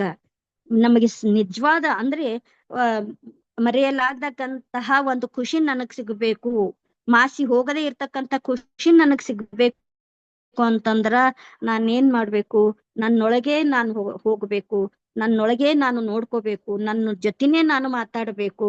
ನನ್ನ ಇಷ್ಟ ಲಿಂಗದ ಜೊತೆಯಲ್ಲಿ ಮಾತಾಡ್ತಾ ಅಲ್ಲಿ ನನ್ನ ಒಂದು ತಪ್ಪುಗಳನ್ನ ಅಲ್ಲಿ ಒಪ್ಪಿಕೊಂಡಿದ್ದೆ ಆದರೆ ಬಹುಶಃ ನನಗೊಂದ್ ರೀತಿಯ ನೆಮ್ಮದಿ ಖುಷಿ ಸಿಗ್ತದೆ ಅಂತಕ್ಕಂಥ ಮಾತು ಮತ್ತೆ ನಾವು ಅನುಭವಿಸಿನೇ ನೋಡ್ಬೇಕಾಗ್ತದೆ. ಅದಕ್ಕಾಗಿ ಕಾಯನೆ ಕಾಶಿ ಅಂತ ಹೇಳ್ತಾರ. ಈಗ ಜಾನಪದದೊಳಗ ಒಬ್ಬ ಹೆಣ್ಣು ಮಗಳು ಏನ್ ಹೇಳ್ತಾಳಂತಂದ್ರ ಕಾಶಿಗೆ ಹೋಗಲಕ್ಕ ಏಸೊಂದು ದಿನ ಬೇಕ, ತಾಸೊತ್ತಿನ ದಾರಿ ತವರೂರ ಹಡೆದವ ಕಾಶಿ ಕುಂತಾಳ ಮನಿಯಾಗ ಅಂತ. ಅಂದ್ರ ಹಡದ ತಾಯಿಗೆ ನೋಡಿದ್ರ ಕಾಶಿಗೆ ನೋಡ್ದಂಗ ಅಂತ. ಕಾಶಿನೇ ಅಂತಾರ ಹಡದ ತಾಯಿಗೆ. ಅದಕ್ಕ ಕಾಶಿ ನಮ್ ಸಂಗಟ್ಟಾಳ. ನನ್ನ ಒಡಲ್ ಏನದಲ್ಲ ಅದು ಕೇದಾರದ. ಆಮೇಲೆ ಹಸ್ತ ಏನದಲ್ಲ ಅದು ರಾಮೇಶ್ವರ. ಹಿಂಗೆ ನಮ್ಮ ದೇಹವೇ ಏನದ ಅಂತಂದ್ರ ಆ ದೇಹದಲ್ಲಿಯೇ ನಿಮ್ಗ ಸ್ಥಾವರ ಲಿಂಗಗಳು ಸಿಕ್ಕ ಬಿಡ್ತಾವ.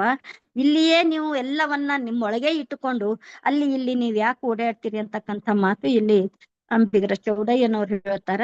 ಇಲ್ಲಿ ಬಸವಣ್ಣನವರ ಇನ್ನೊಂದು ವಚನ ಸ್ವಲ್ಪ ಹೆಂಗದ ಅಂತಂದ್ರ ಅವಳ ವಚನ ಬೆಲ್ಲದಂತೆ. ಹೃದಯದಲ್ಲಿಪ್ಪುದು ನಂಜು ಕಂಡಯ್ಯ, ಕಂಗಳಲ್ಲೊಬ್ಬನ ಕರೆವಳು, ಮನದಲ್ಲೊಬ್ಬನ ನೆರೆವಳು, ಕೂಡಲ ಸಂಗಮ ದೇವ ಕೇಳಯ್ಯ, ಮಾನಸಗಳಿಯ ನಂಬದಿರಯ್ಯ.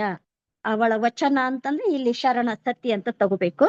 ಅಂದ್ರೆ ಶರಣ ಸತಿ ಮಾತು ಮೃದುವಾಗಿರ್ಬಹುದು, ಹೃದಯದಲ್ಲಿ ಏನದ ಅಂತಂದ್ರ ಬರೇ ನಂಜು ತುಂಬ್ಕೊಂಡ್ಬಿಟ್ಟದ. ಯಾಕಂತಂದ್ರ ಕಣ್ಣಿಲಿಂದ ಒಂದು ದೇವರಿಗೆ ನೋಡ್ತಾಳ, ಮನಸ್ಲಿಂದ ಇನ್ನೊಂದು ದೇವರಿಗೆ ನೆನಿತಾಳ, ಕಾಲಿನಿಂದ ಮತ್ತೊಂದು ದೇವರಿಗೆ ಹೋಗ್ತಾಳ, ಕೈಯಿಂದ ಇನ್ನೊಬ್ಬ ದೇವರಿಗೆ ಕೈ ಮುಗಿತಾಳ. ಹಿಂಗ ಅಂದ್ರ ಒಬ್ಬ ಜೀವಾತ್ಮ ಹಲವು ದೇವರುಗಳ ಹಿಂದೆ ಬೆನ್ನ ಹತ್ತಿದಾಗ ಬಹುಶಃ ಅಲ್ಲಿ ಏನನ್ನೂ ಸಾಧಿಸ್ಲಿಕ್ಕೆ ಸಾಧ್ಯ ಇಲ್ಲ ಅಂತಕ್ಕಂಥ ಮಾತನ್ನ ಹೇಳ್ತಾ, ಮಾನಿಸಗಳ್ಳಿ ಅಂತಂದ್ರ ನಮ್ಮ ಚಂಚಲವಾಗಿರ್ತಕ್ಕಂಥ ಮನಸ್ಸೇನದಲ್ಲ ಇದನ್ನ ನಾವು ನಂಬಬಾರದು. ಎಲ್ಲಿ ಮನಸ್ಸಿನ ದೃಢತೆ ಇರ್ತದ, ಎಲ್ಲಿ ಮನಸ್ಸನ್ನ ಹಿಡಿದಿಟ್ಟುಕೊಳ್ಳಲಿಕ್ಕೆ ಸಾಧ್ಯದ, ಎಲ್ಲಿ ಮನಸ್ಸನ್ನ ನಮ್ಮ ಒಂದು ಇಷ್ಟ ಲಿಂಗದಲ್ಲಿ ಅದನ್ನ ನಾವು ತೊಡಗಿಸ್ಕೊಳ್ತೇವೆಯೋ ಆಗ್ಲೇ ನಮ್ಗೆ ಏನ್ ಸಾಧ್ಯ ಅಂತಂದ್ರೆ ಈ ಜೀವನದ ಒಂದು ಸಾರ್ಥಕತೆ ಸಾಧ್ಯ ಅಂತಕ್ಕಂಥ ಮಾತನ್ನ ನಾವೆಲ್ಲರೂ ಇಲ್ಲಿ ಒಪ್ಪಿಕೊಳ್ಳಲೇಬೇಕಾಗ್ತದ. ಇನ್ನು ಕೆಲವು ಮಾತುಗಳು ಯಾವ್ದ್ರ ಕುರಿತು ಅಂತಂದ್ರೆ ಸತಿಪತಿ ಸಂಬಂಧ ನಾವು ಅಧ್ಯಾತ್ಮ ಲೋಕದಲ್ಲಿ ನೋಡಿದೀವಿ.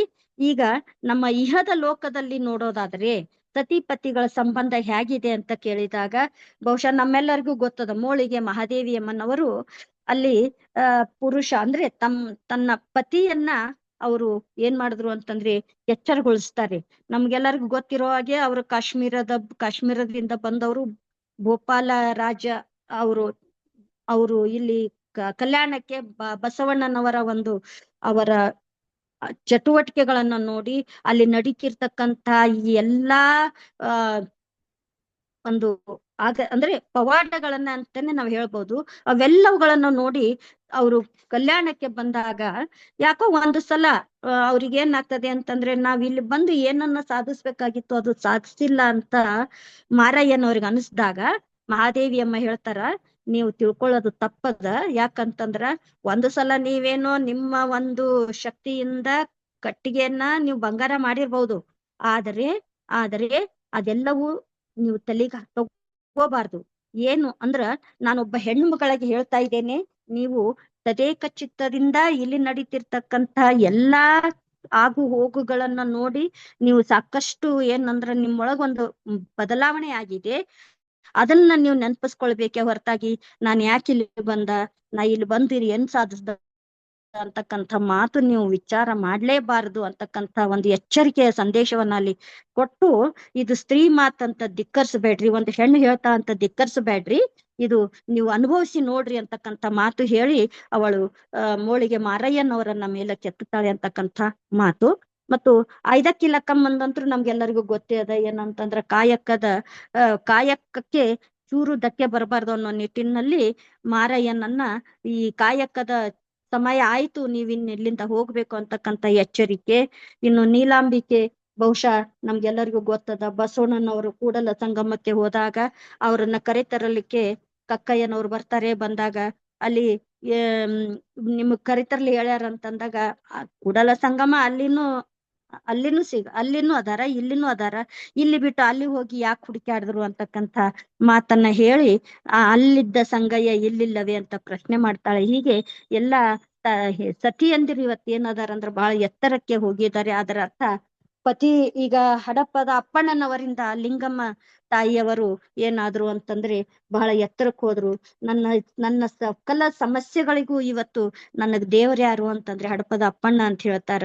ಆಮೇಲೆ ಹೀಗೆ ಮಡಿವಾಳ ಮಾಚಿದೇವ ಒಂದು ಸಲ ಬಿಜ್ಜಳ ಎಲ್ಲಿಯೂ ನೀರಿರ್ಲಾರ ಶರಣರ ಅವ್ರ ಬಟ್ಟೆ ಒಗೆಲ್ಲ ಅಂದಾಗ ಶರಣರ ಬಟ್ಟೆ ಮಾತ್ರ ನಾನು ಒಗಿತೀನಿ ಅಂತಂದಾಗ ಎಲ್ಲಿಯೂ ನೀರಿಲ್ಲದ ಹಾಗೆ ಮಾಡಿದಾಗ ಮಡಿಯಮ್ಮ ಏನ್ ಮಾಡ್ತಾಳಂತಂದ್ರ ನನ್ನ ಮತ್ತು ನಿನ್ನ ಒಂದು ರಕ್ತದಿಂದ ಶರಣರ ಬಟ್ಟೆ ತೊಳೆಯೋಣ ಅಂತಕ್ಕಂಥ ಒಂದು ಶಕ್ತಿ ನೀಡ್ತಾಳ. ಹೀಗೆ ಪ್ರತಿ ಶರಣೀಯರು ಏನ್ ಮಾಡಿದ್ರು ಅಂತಂದ್ರೆ ಆ ಸತಿಪತಿ ಭಾವದಲ್ಲಿ ಒಬ್ಬರನ್ನೊಬ್ಬರು ಅರ್ಪಿಸ್ಕೊಂಡ್ರು, ಒಬ್ಬರನ್ನೊಬ್ಬರು ನಂಬಿದ್ರು ಮತ್ತು ಒಬ್ಬರಿಗೊಬ್ಬರು ಎತ್ತಿ ನಿಲ್ಲಿಸಿದ್ರು ಅಂತಕ್ಕಂಥ ಮಾತು ನಾವು ಈ ಶರಣ ಸಾಹಿತ್ಯದಲ್ಲಿ ಒಂದು ಲೋಕದಲ್ಲಿ ಇದನ್ನ ಕಂಡಂಥ ಒಂದು ಕೆಲವು ಅಂಶಗಳು. ಇಲ್ಲಿ ಇನ್ನೊಂದು ಸಣ್ಣ ಒಂದು ಉದಾಹರಣೆ ನಾನು ಹೇಳೋದಕ್ಕೆ ಬಯಸ್ತಾ ಇದ್ದೇನೆ. ಮಂಡನ್ ಮಿಶ್ರಾ ಅಂತ 8ನೇ ಶತಮಾನದ ಒಬ್ಬ ಸಾಧಕ. ಅವರು ಕಾವ್ಯ ಮೀಮಾಂಸೆ ಮತ್ತು ಅದ್ವೈತ ಸಿದ್ಧಾಂತದ ಮೇಲೆ ಸಾಕಷ್ಟು ಅಧ್ಯಯನ ಮಾಡಿದ್ರು. ಅವ್ರಿಗೆ ಅವ್ರ ತಲೆಯಲ್ಲಿತ್ತು ಅಂತಂದ್ರ ನನಗ್ ಸೋಲಿಸ್ತಕ್ಕಂಥವ್ರು ಯಾರು ಇಲ್ಲ ಅಂತಕ್ಕಂಥ ಒಂದು ಅಹಂ ಅವರಿಗೆ ಬಂದಿತ್ತು. ಹಾಗಾದಾಗ ಆ ಸಮಯದಲ್ಲಿ ಶಂಕರಾಚಾರ್ಯರು ಅವರನ್ನ ಭೇಟಿ ಮಾಡಿದಾಗ ಮಂಡನ್ ಮಿಶ್ರಾ ಏನ್ ಹೇಳ್ತಾರ ಅಂತಂದ್ರ, ನಾವಿಬ್ರು ಈ ಸಿದ್ಧಾಂತದ ಕುರಿತು ಮಾತನಾಡೋಣ, ಯಾರು ಕೊನೆಗೆ ಸೋಲ್ತೇವೆಯೋ ಅವರು ಸನ್ಯಾಸತ್ವ, ಶಂಕರಾಚಾರ್ಯರಂತರು ಸನ್ಯಾಸಿಗಳು, ನಾನು ಈ ಸಂಸಾರವನ್ನು ಬಿಟ್ಟು ಸನ್ಯಾಸಿ ಆಗ್ತೀನಿ ಅಂತಕ್ಕಂತಹ ಒಂದು ಷರತ್ತು ಹಾಕಿದಾಗ ಶಂಕರಾಚಾರ್ಯರು ಒಪ್ಪುತ್ತಾರೆ. ಮತ್ತಿದಕ್ಕೆ ನಿರ್ಣಾಯಕರು ಯಾರಾಗ್ಬೇಕು ಅಂತಂದಾಗ ಮಂಡನ್ ಮಿಶ್ರಾ ಅವರ ಸತಿ ಉಭಯ ಭಾರತಿ ಅಂತ ಹೇಳ್ತಾರ. ಈಗ ಉಭಯ ಭಾರತಿಗೆ ಒಂದು ಸಂಕಷ್ಟ ಏನು ಅಂತಂದ್ರೆ, ಶಂಕರಾಚಾರ್ಯರನ್ನ ಹಿಡಿದಾಗ ಪತಿಯನ್ನ ಬಿಟ್ಟು ಕೊಟ್ಟಾಗ ಆಗ್ತದೆ, ಪತಿಯನ್ನ ಹಿಡಿದ್ರೆ ಶಂಕರಾಚಾರ್ಯರು ಸರಿ ಇದ್ದಾಗ ಅವರನ್ನ ಬಿಟ್ಟು ಕೊಡ್ಬೇಕಾಗ್ತದೆ, ಹೇಗ್ ಮಾಡ್ಬೇಕು ಅಂದಾಗ ಅವಳು ಏನೋ ಒಂದು ಯೋಚನೆ ಮಾಡಿ ಇಬ್ಬರ ಕೊರಳಲ್ಲೂ ಒಂದೊಂದು ಹಾರ ಹಾಕ್ತಾಳೆ. ಹಾಕಿ ಇಬ್ಬರು ಈ ಅದ್ವೈತ ಸಿದ್ಧಾಂತದ ಬಗ್ಗೆಗೆ ಮಾತನಾಡಲು ಪ್ರಾರಂಭ ಮಾಡಿದಾಗ 4 ತಾಸಿನವರೆಗೂ ಇಬ್ಬರೂ ಸೋಲೋದಿಲ್ಲ. ಕೊನೆಗೆ ಉಭಯ ಭಾರತಿ ಏನ್ ಹೇಳ್ತಾಳಂತಂದ್ರ ತನ್ನ ಗಂಡಗ, ನೀನ್ ಈ ಒಂದು ಪಂದ್ಯದಲ್ಲಿ ನೀನು ಸೋತೆ ಅಂತಂದಾಗ ನಾನೆಲ್ಲವನ್ನೂ ಸರಿಯಾಗಿ ಹೇಳಿನಿ, ನಾನ್ ಯಾಕೆ ಸೋತೆ ಅಂತಂದಾಗ ಅಲ್ಲಿ ಉಭಯ ಭಾರತಿ ಏನ್ ಹೇಳ್ತಾಳಂತಂದ್ರ, ನೋಡು ನಾನಿಬ್ಬರಿಗೂ ಒಂದೊಂದು ಹಾರ ಹಾಕಿದ್ದೆ, ಶಂಕರಾಚಾರ್ಯರ ಕೊರಳಲ್ಲಿರ್ತಕ್ಕಂಥ ಹಾರ ಹಾಗೇನೆ ಇದೆ, ಅದು ಎಷ್ಟುನೂ ಬಾಡಿಲ್ಲ, ಆದ್ರೆ ನಿನ್ನ ಕೊರಳಿರ್ತಕ್ಕಂಥ ಹಾರ ಅದು ಬಾಡಿ ಹೋಗಿದೆ. ಯಾಕಂತಂದ್ರೆ ನಿನ್ನೊಳಗೊಂದು ಕೋಪ ಇದೆ, ಆ ಕೋಪದಿಂದ ನೀನು ಗೆದಿಬೇಕು ಅಂತ ಪ್ರಯತ್ನ ಮಾಡ್ತಿದ್ದೆ, ಹಾಗಾಗಿ ನೀನು ಸೋತಿದೀಯಾ ಅಂತಂದಾಗ ಅದೇ ಮಂಡನ್ ಮಿಶ್ರಾ ಏನಂತಂದ್ರೆ ಸುರೇಶ್ವರಾಚಾರ್ಯ ಅಂತ ಹೇಳಿ ಈ ಶಂಕರಾಚಾರ್ಯರ ಜೊತೆಗೆ ಕೆಲಸ ಮಾಡಿ ಮತ್ತೆ ತಾವು ಸಾಧನೆಯ ಮಾರ್ಗದತ್ತ ಸಾಕ್ತಾರೆ ಅಂತಕ್ಕಂಥ ಕೆಲವು ಮಾತುಗಳು. ಈಗ ಲೌಕಿಕ ನಮ್ಮ ಒಂದು ಜಗತ್ತಿಗೆ ಬರೋದಾದ್ರೆ ಇವತ್ತಿಗೆ ಇಂದು ನಮ್ಮ ಕುಟುಂಬಗಳು ಏನಾಗ್ತಾ ಇದಾವೆ ಅಂತಂದ್ರೆ ಬಹುಶಃ ನಮ್ಮೆಲ್ಲರಿಗೂ ಅನುಭವಕ್ಕೆ ಬಂದಿರ್ತಕ್ಕಂಥದ್ದು ಎಲ್ಲೋ ಈ ವಿಚ್ಛೇದನ ಅಂತಕ್ಕಂಥದ್ದು ಬಹಳ ಒಂದು ದೊಡ್ಡ ಸಮಸ್ಯೆಯಾಗಿ ನಮ್ಮೆಲ್ಲರಿಗೂ ಕಾಡ್ತಾ ಇದೆ. ಯಾಕೆ ಈ ವಿಚ್ಛೇದನೆಗಳು ಇವತ್ತು ಹೆಚ್ಚಾಗ್ತಾ ಇದಾವೆ ಅನ್ನೋದನ್ನ ನಾವು ಗಂಭೀರವಾಗಿ ಆಲೋಚನೆ ಮಾಡಬೇಕಾಗಿದೆ. ಯಾವ ರೀತಿ ಆಲೋಚನೆ ಮಾಡ್ಬೇಕು ಅಂತಂದ್ರೆ ಇವತ್ತಿನ ಇಂದು ಒಂದು ಕಾಲಕ್ಕಿತ್ತು ಕುಟುಂಬ ಹೆಂಗಿತ್ತು ಅಂದ್ರೆ ಹೆಣ್ಮಗಳು ಒಳಗಿರ್ಬೇಕು, ಗಂಡ್ ಮಗ ಹೊರಗಿನ ತರಬೇಕು. ಆ ಗಂಡ್ ಮಗ ದುಡ್ಡು ತಂದಿದ್ರಲ್ಲಿ ಹೆಣ್ಮಗಳು ಸಂಸಾರ ಮಾಡ್ಬೇಕು ಅಂತಕ್ಕಂಥ ಒಂದು ನಿಟ್ಟಿನಲ್ಲಿ ಈ ಎಲ್ಲಾ ಕೌಟುಂಬಿಕ ಚಟುವಟಿಕೆಗಳು ಮುಂದುವರಿತಿದ್ವು. ಆಮೇಲೆ ಪುರುಷನಿಗೆ ಏನಾಯ್ತು ಅಂತಂದ್ರೆ ನಾನು ದುಡಿದು ತರದಿದ್ರೆ ಮನೆ ನಡೆಯೋದಿಲ್ಲ ಅನ್ನೋದು ಗೋಚರವಾಯ್ತೆ ಹೊರತಾಗಿ ಮಾಡಿ ಹಾಕ್ಲಿಲ್ಲ ಅಂದ್ರೆ ನನ್ನ ಮನೆ ನಡೆಯಲ್ಲ ಅಂತ ಗೊತ್ತಾಯ್ತು. ಅಲ್ಲಿ ಸ್ವಲ್ಪ ಏನಾಯ್ತು ಅಂತಂದ್ರ ನಾನು ಮೇಲು ನೀನು ಕೇಳು ಅಂತಕ್ಕಂಥ ಭಾವ ಬೆಳೀತಾ ಹೋಯ್ತು. ಎಷ್ಟ್ರ ಮಟ್ಟಿಗೆ ಬೆಳೀತು ಅಂತಂದ್ರೆ ಅಂದಿನ ಒಂದು ಯುಗದಲ್ಲಿ ಏನಾಯ್ತು, ಇಬ್ಬರು ಮೂರ್ ಮಂದಿ ಹೆಂಡತಿಯರು, ಹೀಗೆ ಆ ಹೆಂಡತಿಯ ಸಂಖ್ಯೆ ಏರ್ತಾನೆ ಹೋಯ್ತು. ಹಾಗಾಗಿ ಹೆಣ್ಣು ಮಕ್ಕಳು ಎಲ್ಲೋ ಸ್ವಲ್ಪ ಶೋಷಣೆಗೆ ಅಂದು ಒಳಗಾದ್ರೇನೋ ಅಂತಕ್ಕಂಥ ಮಾತು ನಮ್ಗೆಲ್ಲರಿಗೂ ಗೊತ್ತಿರ್ತಕ್ಕಂಥದ್ದು. ಅದಕ್ಕ ಕಾಲ ಬದಲಾಗ್ತಾ ಹೋಯ್ತು. ಇವತ್ತು ಹೆಣ್ಣು ಮಕ್ಕಳು ಸಹ ತಮ್ಮ ಕಾಲ ಮೇಲೆ ನಿಲ್ಲಬೇಕು ಅಂತಕ್ಕಂಥ ಒಂದು ಪ್ರಯತ್ನ ನಡೀತಾ ಇದೆ. ಎಲ್ಲ ಅಂದ್ರೆ ತಂದೆ ತಾಯಿಗಳು ತಮ್ಮ ಹೆಣ್ಣು ಮಕ್ಕಳನ್ನು ಸಹ ಇವತ್ತು ವಿದ್ಯಾಭ್ಯಾಸ ಕೊಡಿಸ್ತಾ ಇದ್ದಾರೆ, ಅವ್ರ ಕಾಲ ಮೇಲೆ ಅವರು ನಿಲ್ಲೋ ಹಾಗೆ ಮಾಡಿದ್ದಾರೆ. ಅಂದ್ರೆ ಆ ಅರ್ಥದಲ್ಲಿ ಅಂದ್ರೆ ಆರ್ಥಿಕವಾಗಿ ಅವಳು ಸ್ವತಂತ್ರಳಾಗಬೇಕು, ಬಲಿಷ್ಠಳಾಗಬೇಕು ಅಂತ ಅವಳನ್ನು ಹೊರಗೆ ತಂದಾಗ ಸಹಜವಾಗಿ ಏನಾಗ್ಬೇಕು ಅಂದ್ರೆ ಕೌಟುಂಬಿಕ ಮೌಲ್ಯಗಳಲ್ಲಿ ಕೆಲವು ಬದಲಾವಣೆಗಳು ಬೇಕಾಗ್ಯಾವ. ಎಂಥ ಬದಲಾವಣೆಗಳು ಇವತ್ತು ಬೇಕಾಗ್ಯಾವ ಅಂತಂದ್ರ ದುಡಿದು ಬರ್ತಕ್ಕಂಥ ಒಬ್ಬ ಮಹಿಳೆಗೆ ಮನೆಯಲ್ಲೂ ಸಹ ಅಷ್ಟೇ ಒಂದು ಸಹಕಾರ ಬೇಕು, ಅವಳಿಗೆ ಬೆಂಬಲ ಬೇಕು, ಇವೆಲ್ಲವೂ ಆಗಬೇಕು. ಆಮೇಲೆ ಮನೆಯ ಹಿರಿಯರಲ್ಲಿ ಕೆಲವು ಬದಲಾವಣೆಗಳು, ಸಣ್ಣ ಸಣ್ಣ ಬದಲಾವಣೆಗಳು. ಅಫ್ಕೋರ್ಸ್ ಆ ಹುಡುಗಿ ಬಂದಕ್ಕಿ ಬಲ್ಲಿನೂ ಸಾಕಷ್ಟು ನ್ಯೂನ್ಯತೆಗಳು ಇರ್ತಾವ, ನಾನಿಲ್ಲ ಅಂತ ಹೇಳೋದಿಲ್ಲ. ಅವಳಲ್ಲಿ ಆ ನ್ಯೂನ್ಯತೆಗಳು ಕಂಡು ಬರೋದು ಸಹಜ. ಯಾಕಂದ್ರೆ ಚಿಕ್ಕವಳು ಇರ್ತಾಳೆ, ಅನುಭವ ಕಡಿಮೆ ಇರ್ತದೆ, ಅವಳು ತಪ್ಪು ಮಾಡೋದು ಸಹಜ. ಈಗ ಒಬ್ಬ ತಾಯಿಯಾದವಳು ಮಗಳು ಇವತ್ತು 100 ತಪ್ಪು ಮಾಡಿದ್ರು ಸಹ ಎಲ್ಲಿ ಬಿಟ್ಟು ಕೊಡಂಗಿಲ್ಲ. ಆದ್ರೂ ಸೊಸೆ ಮಾಡಿರ್ತಕ್ಕಂಥ ಒಂದು ತಪ್ಪು, ಸಣ್ಣ ತಪ್ಪನ್ನು ಸಹ ನಾವ್ ಏನ್ ಮಾಡ್ತೀವಿ ಅಂತಂದ್ರೆ ಯಾರೆದ್ರು ಹೇಳ್ತೀವಿ, ಅದನ್ನ ಬಯಲಿಗಿಡ್ತೀವಿ. ಯಾವ ರೀತಿ ನಿಮ್ಮ ಮಗಳನ್ನ ನೀವು ನೋಡ್ತೀರೋ ಅದೇ ರೀತಿ ಬಂದ ಸೊಸೆಯನ್ನ ನೋಡ್ರಿ. ಯಾವ ರೀತಿ ಮಗಳು ಮಾಡಿದ ತಪ್ಪುಗಳನ್ನ ನೀವು ಮುಚ್ಚಿಕೊಳ್ತೀರೋ ಹಾಗೆ ಸೊಸೆ ಮಾಡಿದ ತಪ್ಪುಗಳನ್ನ ಮುಚ್ಚಿಕೊಳ್ರಿ. ನಿಮ್ಮ ಮಗಳಿಗೆ ಅವಳ ಅತ್ತೆ ಮನೆಯಲ್ಲಿ ಹೇಗೆ ನೋಡ್ಕೊಳ್ಬೇಕು ಅಂತ ನೀವು ಬಯಸ್ತೀರೋ ಅದೇ ರೀತಿ ನಿಮ್ಮ ಸೊಸೆಯನ್ನ ನೀವು ನೋಡಿಕೊಳ್ಳಿ. ಅವಳಿಗೆ ಸ್ಥಾನಮಾನ ಕೊಡಿ. ಅವಳು ಮಾಡಿರುವ ತಪ್ಪುಗಳನ್ನ ತಿದ್ದಿ ಅವಳಿಗೆ ಸರಿಯಾದ ಮಾರ್ಗದಲ್ಲಿ ನಡೆಸ್ತಕ್ಕಂಥ ಪ್ರಯತ್ನ ಮಾಡ್ಬೇಕು. ಅವಳಿಗೆ ಸಂಪೂರ್ಣವಾದ ಬೆಂಬಲ ಇವತ್ತು ಸಿಕ್ಕಿತು ಅಂತಂದ್ರ ಆ ಹುಡುಗಿ ಅನ್ಬಹುದು, ಆ ಹೆಣ್ಣು ಮಗಳು ಅನ್ಬಹುದು, ಆಕೆ ಇನ್ನೂ ಹೆಚ್ಚು ಹೆಚ್ಚು ಬೆಳೀತಾ ಹೋಗ್ತಾಳೆ. ಮತ್ತು ಕುಟುಂಬದಲ್ಲಿ ಎಲ್ಲೋ ಒಂದು ಕಡೆ ಆ ಒಂದು ಸಾಮರಸ್ಯ ಬರ್ಲಿಕ್ಕೆ ಸಾಧ್ಯದ. ಇದ್ರಲ್ಲಿ ಏನಾದ್ರೂ ನಿಮಗ್ ತಪ್ಪು ಅನ್ಸಿದ್ರೆ ದಯವಿಟ್ಟು ಕ್ಷಮಿಸ್ರಿ ಅಂತ ಹೇಳ್ತಾ ಕೊನೆಗೆ ಸಿದ್ದರಾಮರ ಒಂದು ವಚನವನ್ನ ಹೇಳಿ ನನ್ನ 2 ಮಾತುಗಳನ್ನ ಮುಗಿಸ್ತಾ ಇದ್ದೇನೆ. ತಾ ಮಾಡಿದ ಹೆಣ್ಣು ತನ್ನ ತಲೆ ನೀರಿತು, ತಾ ಮಾಡಿದ ಹೆಣ್ಣು ತನ್ನ ತೊಡೆ ನೀರಿತು, ತಾ ಮಾಡಿದ ಹೆಣ್ಣು ವಿಷ್ಣುವಿನ ಎದೆಯ ನೀರಿತು. ಹೀಗೆ ಹೆಣ್ಣು ಏನಲ್ಲ ಅಂತಂದ್ರೆ ಅವಳು ಸಾಕ್ಷಾತ್ ಕಪಿಲ ಸಿದ್ಧ ಮಲ್ಲಿಕಾರ್ಜುನ, ರಕ್ಕಸಿ ಅಲ್ಲ ಅವಳು, ಸಾಕ್ಷಾತ್ ಕಪಿಲ ಸಿದ್ಧ ಮಲ್ಲಿಕಾರ್ಜುನ, ಅವಳು ಮಾಯೆ ಅಲ್ಲ ಅಂತಕ್ಕಂಥ ಮಾತು. ಹೀಗಾಗಿ ನಾನು ಇಲ್ಲೇ ಹೆಣ್ಣು ಮಕ್ಕಳ ಕುರಿತು ಹೆಚ್ಚು ಮಾತನಾಡಿದ್ದೀನಿ ಅಂತ ಅನ್ಕೊಳ್ಬೇಡ್ರಿ. ಅದು ಎಲ್ಲೋ ಗೊತ್ತಿಲ್ಲ, ಸ್ವಲ್ಪ ಇವತ್ತು ಹೆಣ್ಣು ಮಗಳು ಎದುರಿಸ್ತಕ್ಕಂಥ ಸಮಸ್ಯೆಗಳಿಗೆ ನಂದೊಂದು ಸ್ಪಂದನ ಅಂತ ಅಂದ್ಕೊಂಡು ನನಗೆ ಅವಕಾಶ ಕೊಟ್ಟಿದ್ದಕ್ಕಾಗಿ ಎಲ್ಲರಿಗೂ ನನ್ನ ಅಭಿನಂದನೆಗಳನ್ನು, ನಮನಗಳನ್ನು ಸಲ್ಲಿಸುತ್ತಾ ನನ್ನ 2 ಮಾತುಗಳನ್ನ ಇಲ್ಲಿಗೆ ಮುಗಿಸ್ತಾ ಇದ್ದೇನೆ. ಎಲ್ಲರಿಗೂ ವಂದನೆಗಳು. ಧನ್ಯವಾದಗಳು ಮೇಡಮ್.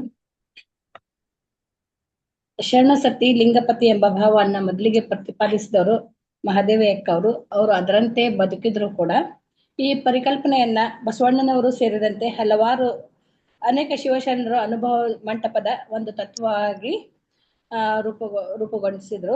ಇದನ್ನ ಹಲವಾರು ಶರಣರ ವಚನಗಳ ಮೂಲಕ ಒಂದು ಅದ್ಭುತವಾದ ಉಪನ್ಯಾಸವನ್ನ ಕಟ್ಟಿಕೊಟ್ಟಂತಹ ಶ್ರೀದೇವಿ ಹರವಾಳ ಮೇಡಮ್ ಅವರಿಗೆ ಮತ್ತೊಮ್ಮೆ ನಮ್ಮ ವೇದಿಕೆಯ ಪರವಾಗಿ ಧನ್ಯವಾದಗಳನ್ನ ಅರ್ಪಿಸ್ತಾ ಈಗ ಮುಂದಿನ ಕಾರ್ಯಕ್ರಮಕ್ಕೆ ಹೋಗೋಣ. ಈಗ ಸಂವಾದ ಕಾರ್ಯಕ್ರಮ ಉಪನ್ಯಾಸದಷ್ಟೇ ಮಹತ್ವವಾದದ್ದು. ಯಾಕಂದ್ರೆ ಈ ಉಪನ್ಯಾಸದ ಬಗ್ಗೆ ಚರ್ಚೆಯನ್ನ ನಮ್ಮ ವೇದಿಕೆಯಲ್ಲಿ ಉಪಸ್ಥಿತರಿರುವ ಎಲ್ಲ ಶರಣರು ಮಾಡಿಕೊಡ್ತಾರೆ.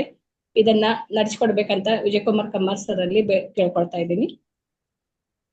ಅದಕ್ಕಿಂತ ಮುಂಚೆ ನಮ್ಮ ಸಂಜನಾ ರೆಡಿ ಆಗ್ಬಿಟ್ಟಿದ್ದಾಳೆ ಒಂದ್ ಹಾಡು ಹೇಳಕ್ಕೆ. ಸಂಜನಾ ಸ್ವಲ್ಪ ಮೊಬೈಲ್ ಅನ್ನ ಹತ್ರ ಇಟ್ಕೊಳ್ಳಿ, ಮೊಬೈಲ್ ಹತ್ತಕ್ಕೆ ಇಟ್ಕೊಳ್ಳಿ, ವಿಡಿಯೋ ಆಫ್ ಮಾಡ್ಬಿಡಿ. ಹಾ, ವಿಡಿಯೋ ಹತ್ರ ಇಟ್ಕೊಳ್ಳಿ, ಹೇಳಿಮ್ಮ.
ನಿಮ್ಮಗಲ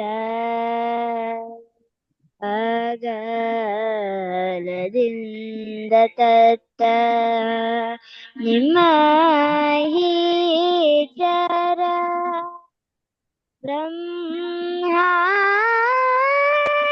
ಬ್ರಹ್ಮಾಂಡದಿಂದ ತತ್ತ ನಿಮ್ಮ ಮುಕುಟ ಜಗ ಜಗಲ ಮುಗಿಲಗಲ ಆ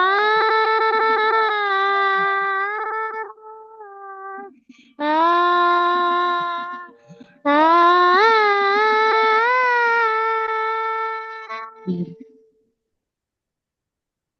ಜಗ ಜಗಲ ಮುಗಿಲಗಲ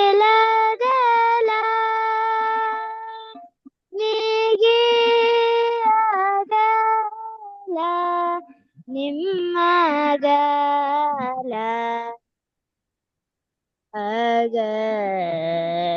ಅಗಲದಿಂದ ತ್ಯತ್ತ ನಿಮ್ಮ ಹೀ ಚರಣ ಬ್ರಹ್ಮಾಂಡದಿಂದ ತತ್ತ ನಿಮ್ಮ ಮುಕುಟ ಜಗ ದಗಲ ಮುಗಿಲಗಲ ಅಗಂ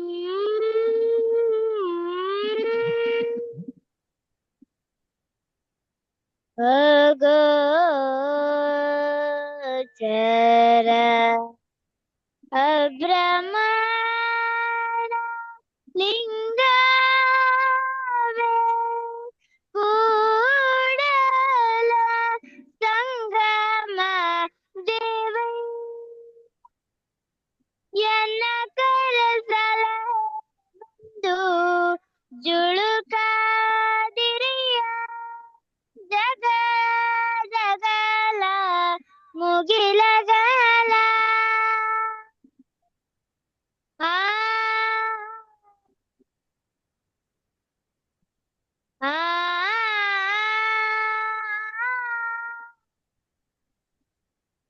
ಜಗ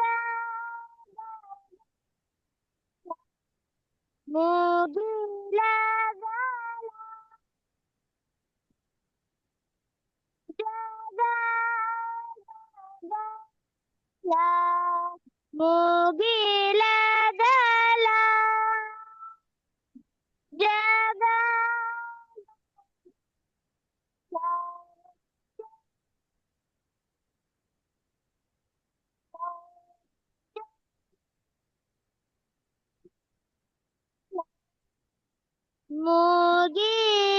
ಮುಗಿಲಗಲ. ಎರಡು ಶರಣಾರ್ಥಿಗಳ ಧನ್ಯವಾದಗಳು ಸಂಜನಾ. ಆಡಿಯೋ ಒಂದ್ ಸ್ವಲ್ಪ ಇಂಪ್ರೂವ್ ಮಾಡ್ಕೋಬೇಕು ನೀವು, ಇಲ್ಲಾಂದ್ರೆ ನೀವು ಮಾಡಿದ ಪ್ರಯತ್ನ ಎಲ್ಲ ಹೊಳೆ ವಿಷಯ ತೊಳೆದಂಗ ಆಗುತ್ತೆ.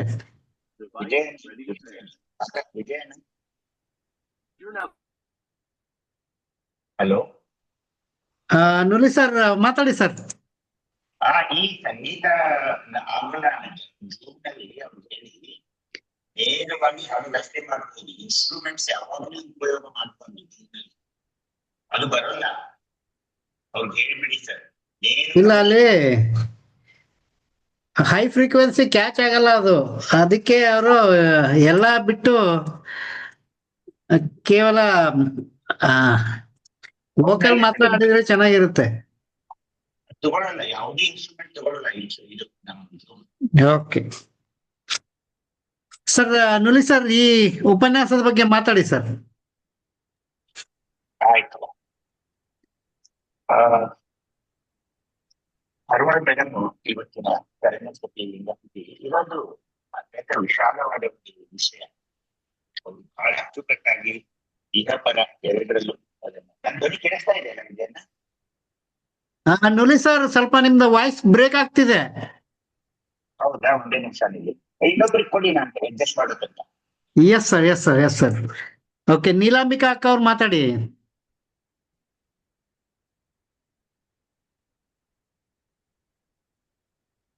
ನೀಲಾಂಬಿಕಾ ಅಕ್ಕ ಅವರು.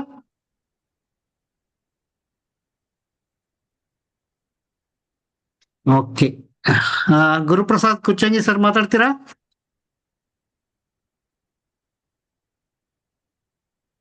ಕುಚ್ಚಂಗಿ ಸರ್. ಸರ್ ಕೇಳಿಸ್ತಾ ಇದೆಯಾ ಈಗ? ಹಾ ಸರಿ sir, no it's okay.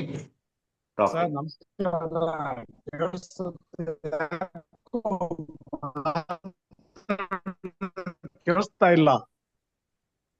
Okay, hello, ಎಲ್ಲರಿಗೂ ಶರಣು ಶರಣಾರ್ಥಿಗಳು ಸರ್. ಸರ್ ಹೇಳಿ. ಹಲೋ, ಆಡಿಯೋ ನಿಮ್ದು ಬ್ರೇಕ್ ಆಗ್ತಾ ಇದೆ. ಹಲೋ, ಕೇಳಿಸಲ್ವಾ? ಹಾ, ನಾವ್ ಇಟ್ಸ್ ಆಡಿಬಲ್. ಕೇಳಿಸ್ತಾ ಇದೆಯಾ? ಹಾ, ಕಂಟಿನ್ಯೂ ಸರ್. ಕೇಳಿಸ್ತಾ ಇಲ್ಲ ಸರ್, ಕಂಟಿನ್ಯೂ ಮಾಡಿ. ರೈಟ್. ಓಂ ಶ್ರೀ ಗುರು ಬಸವಲಿಂಗಾಯ ನಮಃ. ಎಲ್ಲರಿಗೂ ಶರಣು ಶರಣಾರ್ಥಿಗಳು.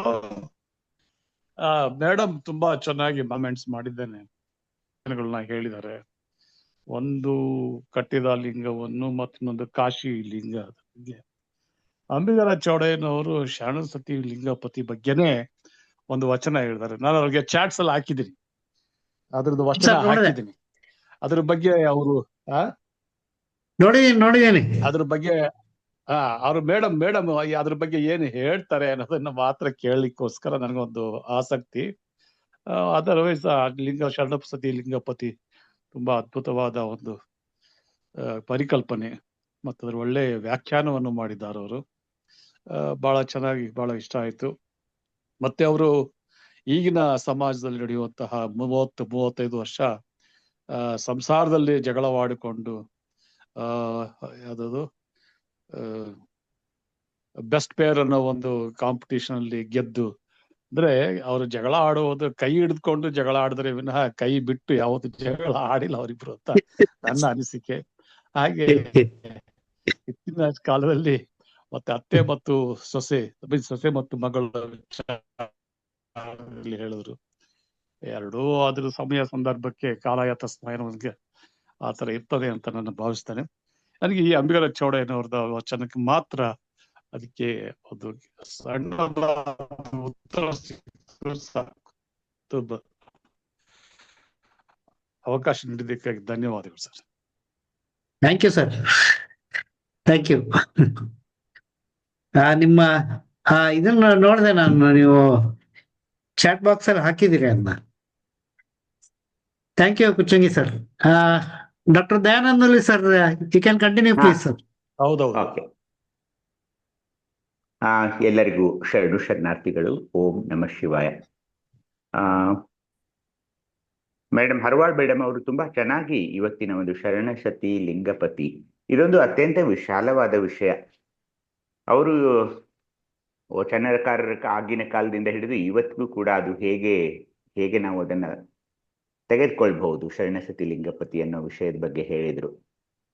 ಅನೇಕ ವಚನಗಳಲ್ಲಿ ಏನಂದ್ರೆ ನಮ್ಮ ಲಿಂಗಯ್ಯನನ್ನ ಶರಣಸತಿ ಲಿಂಗಪತಿ ಅಂದ್ರೆ ನಾನು ಅವನನ್ನ ಪತಿಯ ರೂಪದಲ್ಲಿ, ಯಾಕೋ ಮೇಡಮ್ ಅವರು ಉರಿಲಿಂಗ ದೇವರ ಕೆಲವೊಂದು ವಚನಗಳನ್ನ ತೆಗೆದುಕೊಂಡು ಬರ್ಬಹುದಾಗಿತ್ತು.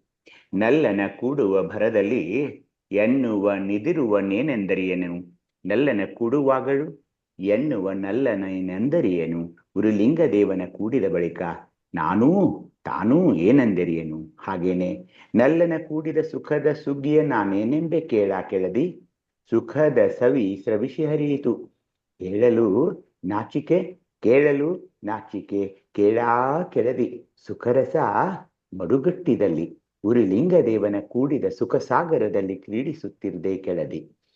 ಹಾಗೇನೆ ನಲ್ಲನ ರೂಪೆನ್ನ ನೇತ್ರವ ತುಂಬಿತ್ತು, ನಲ್ಲನ ನುಡಿಯನ್ನ ಶ್ರೋತ್ರವ ತುಂಬಿತ್ತು, ನಲ್ಲನ ಸುಗಂಧವೆನ್ನ ಘ್ರಾಣವ ತುಂಬಿತ್ತು, ನಲ್ಲನ ಚುಂಬನವೆನ್ನ ಜಿವ್ವೆಯ ತುಂಬಿತ್ತು, ನಲ್ಲನ ಆಲಿಂಗವೆನ್ನ ಅಂತರಂಗ ಬಹಿರಂಗದಲ್ಲಿ ನಲ್ಲನ ಪ್ರೇಮವೆನ್ನ ಮನವ ತುಂಬಿತ್ತು, ಕೂಡಿ ಸುಖಿಯಾದ ಉರುಲಿಂಗ ದೇವನ ಅಂದಾಗ ಇಲ್ಲಿ ಶಿವಯೋಗವಿದೆ.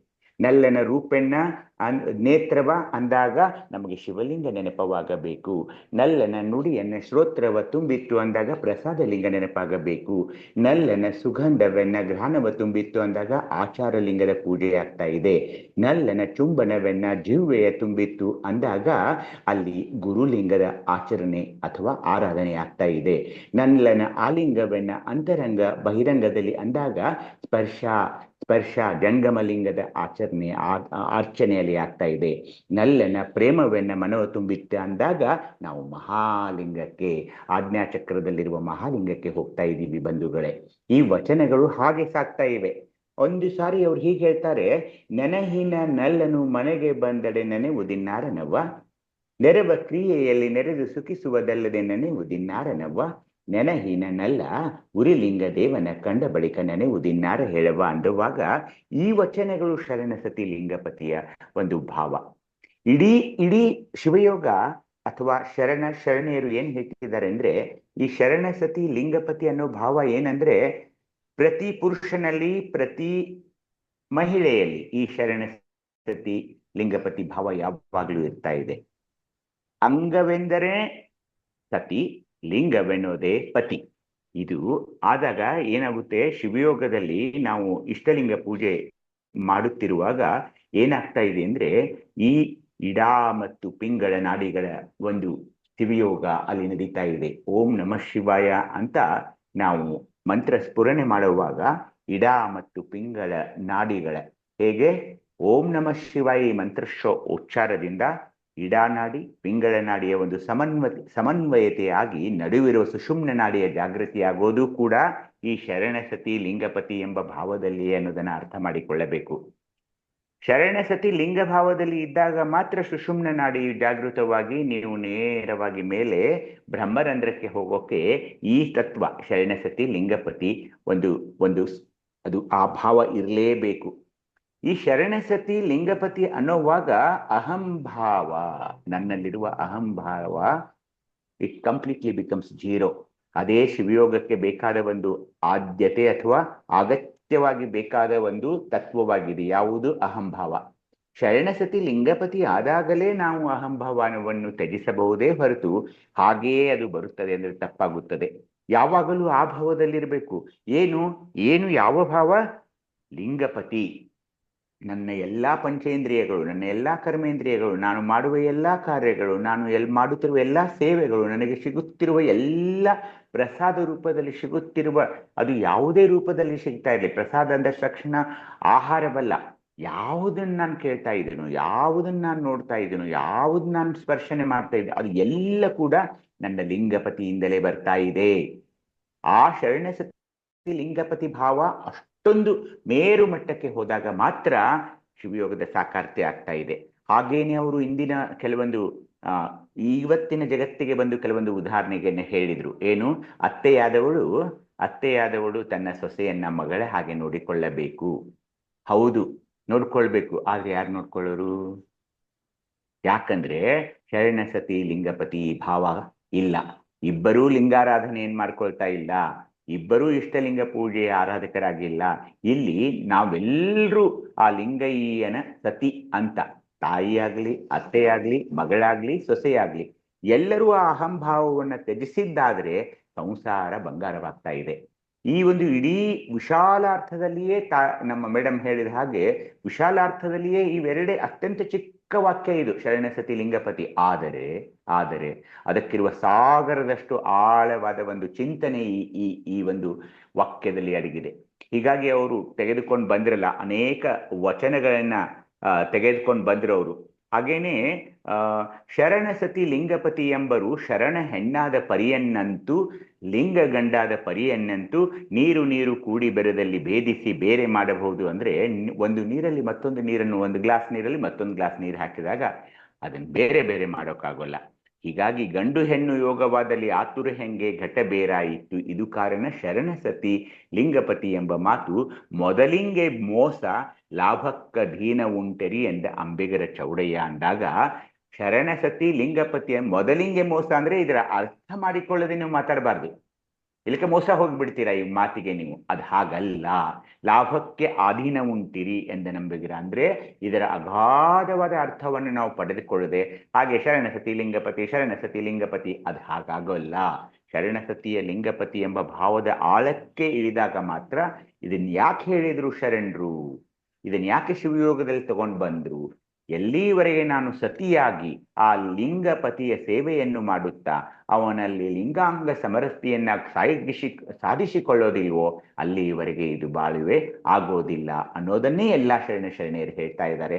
ಅದನ್ನ ಅನೇಕ ವಚನಗಳ ಮೂಲಕ ಇವತ್ತಿನ ಒಂದು ವ್ಯಾಖ್ಯಾನ ಮಾಲಿಕೆಯಲ್ಲಿ ಅತ್ಯಂತ ಸುಂದರವಾಗಿ ಸ್ಫುಟವಾಗಿ ಅವರು ಹೇಳಿದ್ದಾರೆ. ಅವರಿಗೆ ಅತ್ಯಂತ ನನ್ನ ಹೃತ್ಪೂರ್ವಕ ಅಭಿನಂದನೆಗಳು ಮತ್ತು ಧನ್ಯವಾದಗಳು. ಎರಡು ಶರಣಾರ್ಥಿ ಡಾಕ್ಟರ್ ದಯಾನಂದ ಮೂಲಿ ಅವರೇ ಧನ್ಯವಾದಗಳು. ಮುಂದೆ ಡಾಕ್ಟರ್ ನೀಲಾಂಬಿಕಾ ಪೊಲೀಸ್ ಪಾಟ್ಲಾಕ್ ಅವ್ರು ಮಾತಾಡ್ತೀರಾ?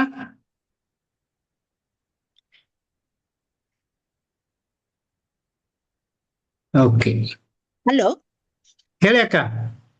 Hello sir. ಹೇಳ್ರಿ ಅಕ್ಕ. ಹಾ, ಎಲ್ಲರಿಗೂ ಶರಣಾರ್ಥಿಗಳು. ಮೊಟ್ಟ ಮೊದಲಿಗೆ ಸಹೋದರಿ ಶ್ರೀಮತಿ ಶ್ರೀದೇವಿ ಹರವಾಳ್ ಮೇಡಮ್ ಅವರಿಗೆ ಅನಂತ ಧನ್ಯವಾದಗಳು ಮತ್ತು ಅಭಿನಂದನೆಗಳು. ಕಾರಣ ಮೂಲಿ ಸರ್ ಅವ್ರು ಹೇಳಿದಂತೆ ಶರಣಸತಿ ಲಿಂಗಪತಿ ಎಂಬ ಮಾತು ತತ್ವ ಸಾಮಾನ್ಯವಾದುದಲ್ಲ, ಇದು ಅಸಾಮಾನ್ಯವಾದಂತಹ ವಿಚಾರಗಳನ್ನ ಒಳಗೊಂಡದ್ದು. ಅಂದಿನ ಶರಣರ ಕಟ್ಟ ಕಡೆಯ ಸತ್ಯ ಇದು. ತಾವೇನಂತಿರೋ ನನ್ಗ ಗೊತ್ತಿಲ್ಲ. ಈಗ ಶರಣಸತಿ ಲಿಂಗಪತಿ ಎನ್ನುವುದು ಅಂದು ಬಸವಾದಿ ಪ್ರಮತರ ಕಟ್ಟ ಕಡೆಯ ಸತ್ಯ ಇದು. ಅವ್ರ ಎಲ್ಲ ಯೋಜನೆಗಳು, ಅವರೆಲ್ಲ ಕ್ರಾಂತಿಯ ಫಲಗಳು ಎಲ್ಲಿ ಬಂದು ಅಂದ್ರ ಈ ಒಂದು ತತ್ವದಲ್ಲಿ ಬಂದು ಅನ್ನುವಂತಹದ್ದು ನನ್ನ ಅಭಿಪ್ರಾಯ. ಹೀಗಾಗಿ ಇದು ಶರಣರ ಪರಿಕಲ್ಪನೆ ಹೋಗಿ ಇಡೀ ವಚನ ಸಾಹಿತ್ಯದ ಒಂದು ಅಂತಿಮ ಸತ್ಯ ಆಯಿತು ಅನ್ನುವಂತಹ ಭಾವನೆ ವಿಜಯಕುಮಾರ್ ಸರ್ ಇದು ನನ್ನದಾಗಿದೆ ಅನ್ನುವಂತಹ ಮಾತು. ಯಾಕೆಂದ್ರೆ ಸ್ತ್ರೀ ಬಗ್ಗೆ ಲೌಕಿಕವಾಗಿ ಅನೇಕ ವಿಷಯಗಳನ್ನ ಕುರಿತು ಬಸವಾದಿ ಶಿವಶರಣರು ಪ್ರತಿಪಾದನೆ ಮಾಡಿದ್ದು ತಮಗೆಲ್ಲ ಗೊತ್ತಿರುವಂತಹ ವಿಷಯವೇ. ಹೆಣ್ಣಿನ ಸ್ವಾತಂತ್ರ್ಯಕ್ಕಾಗಿ, ಹೆಣ್ಣಿನ ಸಮಾನತೆಗಾಗಿ ಲೌಕಿಕವಾಗಿ ಹೆಣ್ಣನ್ನ ಮಾನಸಿಕವಾಗಿ ತಯಾರು ಮಾಡಿದಂತಹ ಒಂದು ಕೀರ್ತಿಗೆ ಆ ಎಲ್ಲ ಪುರುಷ ವಚನಕಾರರು ಕಾರಣಕರ್ತರು ಆಗಿ ಕೊನೆಗೆ ಆ ಸತಿ ಅನ್ನುವಂತಹ ಒಂದು ಪರಿಕಲ್ಪನೆಗೆ ತಾವು ಕೂಡ ಭದ್ರಾದರಲ್ಲ, ಇದು ಎಂತ ಸತ್ಯ ಅನ್ನುವಂತಹದು ನನ್ನ ವಿಚಾರ. ಯಾಕೆಂದ್ರೆ ಲಿಂಗ ಅನ್ನುವ ಶಬ್ದ, ನೂಲಿ ಸರ್ ಇದ್ದಾರೆ ಇಲ್ಲಿ, ಲಿಂಗ ಎನ್ನುವ ಶಬ್ದ ಸರ್ ಒಂದು ಆಧ್ಯಾತ್ಮಿಕತೆಗೆ ಬಳಸಿದ್ರು ಅವರು. ಪರಾತ್ಪರ ವಸ್ತುವಿಗೆ ಒಂದು ಲಿಂಗ ಅಂದ್ರು, ಮರ್ತ್ಯ ಲೋಕದ ಜೀವಿಗೆ ಲಿಂಗ ಅಂತ ಕರೆದ್ರು. ಇದು ಗಮನಿಸಬೇಕಾದಂತಹ ಶಬ್ದ ಸರ್. ಇದು ಸಾಮಾನ್ಯ ಶಬ್ದ ಅಂತೂ ಅಲ್ಲ. ಒಂದು ಲಿಂಗ ಅನ್ನುವ ಶಬ್ದ ಪರಾತ್ಪರ ವಸ್ತುವಾದಂತಹ ಬ್ರಹ್ಮಾಂಡದ ಸ್ವರೂಪವಾಗಿರುವಂತಹ ಇಷ್ಟಲಿಂಗಕ್ಕೆ ಅನ್ವಯಿಸಿದ್ರು. ಇನ್ನೊಂದು ಇದೇ ಶಬ್ದವನ್ನ ಈ ಮರ್ತ್ಯ ಲೋಕದಲ್ಲಿ ಹುಟ್ಟುವ ಜೀವಿಗಳಿಗೆ, ಅದು ಮಾನವ ಜೀವಿ ಆಗಿರಬಹುದು, ಇರುವಿಯಿಂದ ಹಿಡ್ಕೊಂಡು ಮನುಷ್ಯನವರೆಗೆ ಎಲ್ಲದಕ್ಕೂ ಈ ಲಿಂಗ ಅನ್ನುವಂತಹ ಶಬ್ದದ ಪ್ರತಿಪಾದನೆ ಅವರು ಗೈದದ್ದು ಶರಣಸತಿ ಲಿಂಗಪತಿ ಶಬ್ದದ ಅಂತರದಲ್ಲಿ ಅಡಗಿರುವಂತಹ ಅರ್ಥ ಅನ್ನುವಂತಹದ್ದು ನನ್ನ ಪರಿಕಲ್ಪನೆ ಆಗಿದೆ. ಮೊಲೆ ಮುಡಿ ಬಂದರೆ ಹೆಣ್ಣೆಂಬರು, ಗಡ್ಡ ಮೀಸೆ ಬಂದರೆ ಗಂಡೆಂಬರು. ಈ ಉಭಯದ ಜ್ಞಾನ ಹೆಣ್ಣು ಗಂಡು ಕೇಳುವಂತಹ ಗೊಗ್ಗವೇ. ಉಭಯದ ಜ್ಞಾನ ಹೆಣ್ಣು, ಉಭಯದ ಜ್ಞಾನ ಹೆಣ್ಣು ಗಂಡು. ಈಗ ನಮ್ಮ ಕುಚ್ಚಂಗಿ ಸರ್ ಅವರು ಒಂದು ಇವ್ರದ ಚೌಡಯ್ಯ ಶರಣರದು ಒಂದು ವಚನ ಹಾಕಿದ್ರಲ್ಲ, ಇಲ್ಲಿ ಆನ್ಸರ್ ಏನಾದರೂ ಸಿಗ್ತದೇನೋ. ಈ ಉಭಯದ ಜ್ಞಾನ ಹೆಣ್ಣು ಗಂಡು, ಅರಿವುಗೆ ಹೆಣ್ಣು ಗಂಡು ಭೇದ ಇಲ್ಲ, ಅಂತರಾತ್ಮಕ್ಕೆ ಹೆಣ್ಣು ಗಂಡು ಭೇದ ಇಲ್ಲ. ನಾನು ಒಂದು ವಚನ ನೋಡಿದೆ, ಈಗ ಗೊತ್ತಾ ಯಾವ ವಚನ ನೋಡಿದೆ ಅಂದ್ರೆ, ಒಡಲೊಳಗಿದ್ದು ಒಡಲಿಂಗಾಧಾರವಾಗಿ. ಬಹಳ ಅದ್ಭುತ ವಚನ ಇದೆ ಇದು, ಒಮ್ಮೆ ಮಾತಾಡ್ಬೇಕು ಈ ವಚನದ ಬಗ್ಗೆ. ಒಡಲೊಳಗಿದ್ದು ಒಡಲಿಂಗಾಧಾರವಾಗಿ ಒಡಲ ಸೋಂಕದೆ. ನೋಡಿ, ಒಡಲೊಳಗಿದ್ದು ಒಡಲಿಂಗಾಧಾರವಾಗಿ ಒಡಲ ಸೋಂಕದೆ, ಬೆಳಗಿಂಗೆ ಬೆಳಗಾಗಿ ಬೆಳಗುವ ಪರಿ ನೋಡ. ಬೆಳಗಿಂಗೆ ಬೆಳಗಾಗಿ ಬೆಳಗುವ ಪರಿ ನೋಡ, ಪರಮ ಚೈತನ್ಯ ನಿರಾಳ ಗುಹೇಶ್ವರ. ಒಡಲೊಳಗಿದ್ದು ಒಡಲಿಂಗಾಧಾರವಾಗಿ, ಹೆಣ್ಣಿನ ಒಡಲೊಳಗೂ ಅದು ಅದ, ಗಂಡಿನ ಒಡಲೊಳಗೂ ಅದ. ಗಂಡಿನ ಒಡಲಿಗೂ ಅದು ಆಧಾರ ಅದ, ಹೆಣ್ಣಿನ ಒಡಲಿಗೂ ಅದು ಆಧಾರ ಅದ. ಇಬ್ಬರ ಒಡಲನ್ನು ಸೋಂಕದೆ, ಅದು ಸೋಂಕದೆ, ಇದು ಬಹಳ ಶಬ್ದ. ಆದ್ರೆ ಇಬ್ಬರ ಒಡಲಿಗೂ ಅದು ಏನ್ ಮಾಡ್ತಾ ಇಲ್ಲ ಅಂದ್ರ ಅದು ಸೋಂಕ್ತಾ ಇಲ್ಲ. ಅದು ಬೆಳಗಿಂಗೆ ಬೆಳಕಾಗಿ ಬೆಳಗುವಂತಹ ಪರಿನೋಡ ಅನ್ನುವಂತಹ ಮಾತು ಇದು ಆತ್ಮತತ್ವಕ್ಕೆ ಅನ್ವಯಿಸಿ ಹೇಳಿದ್ದಾರೆ ಅನ್ನುವಂತಹ ಮಾತನ್ನ ನಿಮ್ಮುಂದೆ ನಾನಿಲ್ಲಿ ಹೇಳಲಿಕ್ಕೆ ಇಚ್ಛೆ ಮಾಡ್ತಾ ಇದ್ದೀನಿ. ಇಲ್ಲಿ ಶರಣಸತಿ ಲಿಂಗಪತಿ, ಈಗಾಗ್ಲೇ ಮೇಡಮ್ ಅವ್ರಾಗಿರ್ಬೋದು, ಈಗ ನೂಲಿ ಸರ್ ಅವರು, ಕುಚ್ಚಂಗಿ ಸರ್ ಅವರು ಎಲ್ಲರೂ ಅದಕ್ಕೆ ಸಂಬಂಧಪಟ್ಟಂತಹ ಅನೇಕ ಶಬ್ದಗಳನ್ನ ಅವರು ಇಲ್ಲಿ ಬಳಸಿದ್ರು. ಇಲ್ಲಿ ಮುಖ್ಯವಾಗಿ ಇಷ್ಟಲಿಂಗ ಎಲ್ಲರಿಗೆ ಒಡೆಯ. ಇದು ಶರಣರ ಸಮಾನತೆ ತತ್ವಕ್ಕೆ ಹಿಡಿದಂತಹ ಒಂದು ಕನ್ನಡಿ. ಇಷ್ಟಲಿಂಗ ಒಡೆಯ, ಇಷ್ಟಲಿಂಗ ಹೆಣ್ಣಿಗೂ ಹೌದು ಗಂಡಿಗೂ ಹೌದು, ಆತ ಒಡೆಯ. ಆತನನ್ನು ಪೂಜಿಸುವಂತಹ ಆತನನ್ನು ತನ್ನ ಕೈಯೊಳಗೆ ಇಟ್ಟುಕೊಂಡಂತಹ ಆ ಜೀವಿ ಏನದನ, ಆತ ಹೆಣ್ಣದನ. ಒಂದು ಪ್ರಶ್ನೆ ಇಲ್ಲಿ ಸಂಬಂಧಗಳಲ್ಲಿ ಅನೇಕ ಸಂಬಂಧಗಳಿವೆ. ತಾಯಿ ಮಗ ಇದೆ, ಅಕ್ಕ ತಮ್ಮ ಇದೆ, ಅಣ್ಣ ತಂಗಿ ಇದೆ. ಇಂತಹ ಹೆಣ್ಣು ಗಂಡಿನ ಅನೇಕ ಸಂಬಂಧಗಳಲ್ಲಿ ಸತಿಪತಿ ಸಂಬಂಧವೇ ಯಾಕೆ ಬಂತು? ಇದು ಒಂದು ಮೂಲ ಪ್ರಶ್ನೆಯಾಗಿನೇ ನಿಂತ್ಕೊಂಡ್ರು ಕೂಡ ಮೇಡಮ್ ಅವ್ರು ಹೇಳಿದಂತೆ ಇಲ್ಲಿ ಏನದ ಅಂದ್ರ, ಸತಿಪತಿಗಳು ಒಂದು ದೈಹಿಕವಾಗಿ ಬಹಳ ಸಮೀಪದಲ್ಲಿರುವಂತವರು, ಆ ಲಿಂಗ ಎನ್ನುವಂತಹ ಪತಿಯೊಂದಿಗೆ ತನ್ನ ಸತಿಪತಿಗಳ ಒಂದು ಆ ಸಂಬಂಧ ಹೆಂಗಿರ್ತದೋ, ಆ ಆನಂದ ಹೆಂಗಿರ್ತದೋ, ಅದಕ್ಕೂ ಮೀರಿದಂತಹ ಒಂದು ಆನಂದ ಎಲ್ಲದ ಅಂದ್ರ ಆ ಲಿಂಗ ಹಿಡಿದ ಆ ಜೀವಿಯಲ್ಲಿ ಮತ್ತು ಆ ಲಿಂಗದ ಪತಿಯನೇದನ ಅವನಲ್ಲಿ ಇದೆ ಅನ್ನುವಂತಹ ಭಾವನೆ. ಹೀಗಾಗಿ ಇಲ್ಲಿ ಏನದ, ಇದು ವಚನ ಸಾಹಿತ್ಯದ ಅಂತಿಮ ಸತ್ಯದ ಶಟಸ್ಥಲ ಆ ಮಾರ್ಗವನ್ನ ಹಿಡಿದುಕೊಂಡು ನಾವು ಹೊರಟಾಗ, ಶಟಸ್ಥಲದ ಮಾರ್ಗವನ್ನು ಹಿಡಿದುಕೊಂಡು ನಾವು ಹೊರಟಾಗ ಸೊಡ್ಡಳ ಬಾಚರಸ ಶರಣರು ಒಂದು ಕಡೆ ಬರೀತಾರೆ, ಭಕ್ತನಾದಡೆ ತನುಮನ ಧನದ ಆಸೆ ಅಳೆಯಬೇಕು, ಮಹೇಶ್ವರನಾದಡೆ ಪರಧನ ಪರಚಿಂತೆ ಬಿಡಬೇಕು, ಪ್ರಸಾದಿಯಾದಡೆ ಸುಖ ರುಚಿಯನ್ನ ಮರೆತು ಪ್ರಸಾದ ಘಟ ಬಳಿಯದೆ ಉಳಿದಿರಬೇಕು, ಪ್ರಾಣಲಿಂಗಿಯಾದಡೆ ಘಟದಾಸೆಯ ತೊರೆದು ಪ್ರಾಣಲಿಂಗದೊಳಗೆ ಬೆರೆಸಿ ಬೇರಿಲ್ಲದಿರಬೇಕು, ಶರಣನಾದಡೆ ಸತಿರತಿಯ ಸಂಘ ಬಳಿದು ಲಿಂಗಕ್ಕೆ ತಾ ಸತಿಯಾಗಿರಬೇಕು, ಐಕ್ಯನಾದಡೆ ಅಪಾಯನದಡೆ ಅಡಗಿ ಸುಖ ದುಃಖವಂ ತಾಳದೆ ನಿರ್ಭಾಂತನಾಗಿರಬೇಕು. ಮಾತಿನ ಮಾಲೆಯಲ್ಲಿ ಸಿಲುಕುವುದೇ ಶಿವಾಚಾರವೇ, ಸೊಡ್ಡಳ ದೇವನು ಶಟಸ್ಥಲದ ಭಕ್ತಿಯನ್ನು ಅನ್ನುವಂತಹ ಮಾತಿಲ್ಲಿ. ಅಂದ್ರೆ ಶಟಸ್ಥಲವನ್ನ ಹಿಡಿದುಕೊಂಡು ಹೊರಟಾಗ ಭಕ್ತ ಸ್ಥಳದಲ್ಲಿ ಕೈಯೊಳಗೆ ಲಿಂಗ ಇದ್ರೂ ಕೂಡ ಲಿಂಗ ಇದ್ರೂ ಕೂಡ ಆ ಐಕ್ಯ ಸ್ಥಳದೊಳಗೆ ಲಿಂಗ ಅಂಗ ಎರಡು ಕೂಡಿದಾಗ ನೀರು ಬೆರೆದಂತೆ, ಹಾಲು ಬೆರೆದಂತೆ ಅವುಗಳನ್ನ ನಮ್ಗೆ ಭೇದ ಮಾಡ್ಲಿಕ್ಕೆ ಹೇಗೆ ಸಾಧ್ಯ ಇಲ್ಲವೋ ಹಾಗೆ ಭಕ್ತಿ ಸ್ಥಳದಲ್ಲಿ ಈ ಅಂಗಲಿಂಗದೊಳಗಾಗಿ ಅಂದ್ರೆ ಪೂಜಿಸುವವನು ಸತಿ, ಪೂಜಿಸಿಕೊಳ್ಳುವವನು ಪತಿ. ಎಸ್, ಇದರಲ್ಲಿ ಹೆಚ್ಚಿಗೆ ಏನ್ ತಲೆ ಕೆಡಿಸ್ಕೋಬೇಕಾಗಿಲ್ಲ. ಪೂಜಿಸುವವನು ಸತಿ, ಪೂಜಿಸಿಕೊಳ್ಳುವವನು ಪತಿ. ಈ ಸತಿಪತು ಒಂದಾಗಿ ಕೂಡಿದ್ರೆ ಹಡೆಯುವಂತಹದೇ ಆನಂದ ಅನ್ನುವಂತ ಮಾತನ್ನ ಹೇಳಿ ನನ್ನ ಮಾತನ್ನು ಮುಗಿಸ್ತೀನಿ ಸರ್. ತಮ್ಗೆ ಶರಣಾರ್ಥಿಗಳು. ಶರಣಾರ್ಥಿಗಳು ಅಕ್ಕವ್ರೆ, ಪ್ರತಿ ಬಾರಿ ತಾವು ಒಂದು ಹೊಸ ಚಿಂತನೆಗೆ ನಮ್ಮನ್ನ ಕೊಂಡೊಯ್ತೀರಿ.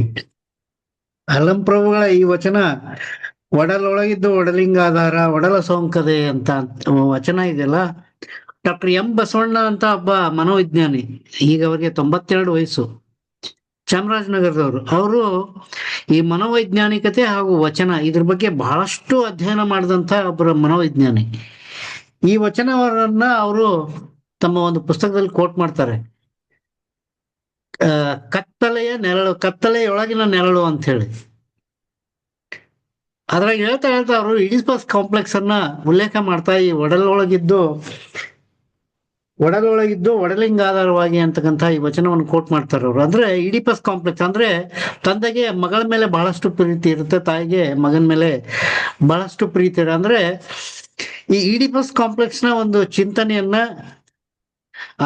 ಡಾಕ್ಟರ್ ಎಂ ಬಸವಣ್ಣ ಅವರು ಹೇಳ್ತಾ ಲಿಂಗಾಂಗ ಸಾಮರಸ್ಯವನ್ನ ಈ ವಚನವನ್ನ ಕೋಟ್ ಮಾಡ್ತಾ ಹೇಳ್ತಾರೆ.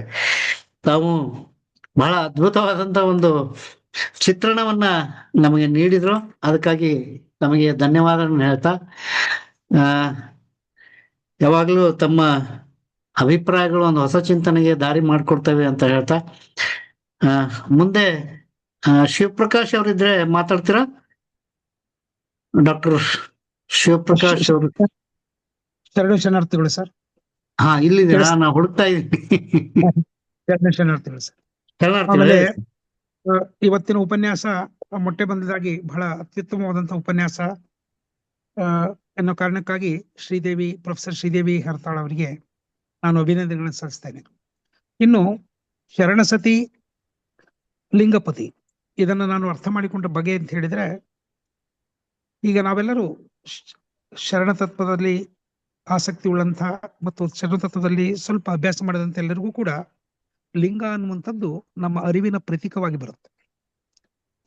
ಇಲ್ಲಿ ಶರಣ ಅನ್ನುವಂಥದ್ದನ್ನ ನಾವು ಕಾಯ ಅಂತ ತಿಳ್ಕೊಂಡ್ರೆ, ಕಾಯ ಅಳಿದು ಅರಿವಾಗಿ ಮೂಡುವುದೇ ಶರಣಸತಿ ಲಿಂಗಪತಿಯ ಆತ್ಯಂತಿಕ ಭಾವ ಅಂತೇಳಿ ನಾನು ಹೇಳ್ತೇನೆ. ಕಾಯ ಅಳಿಯೋದು ಅಂದ್ರೇನು?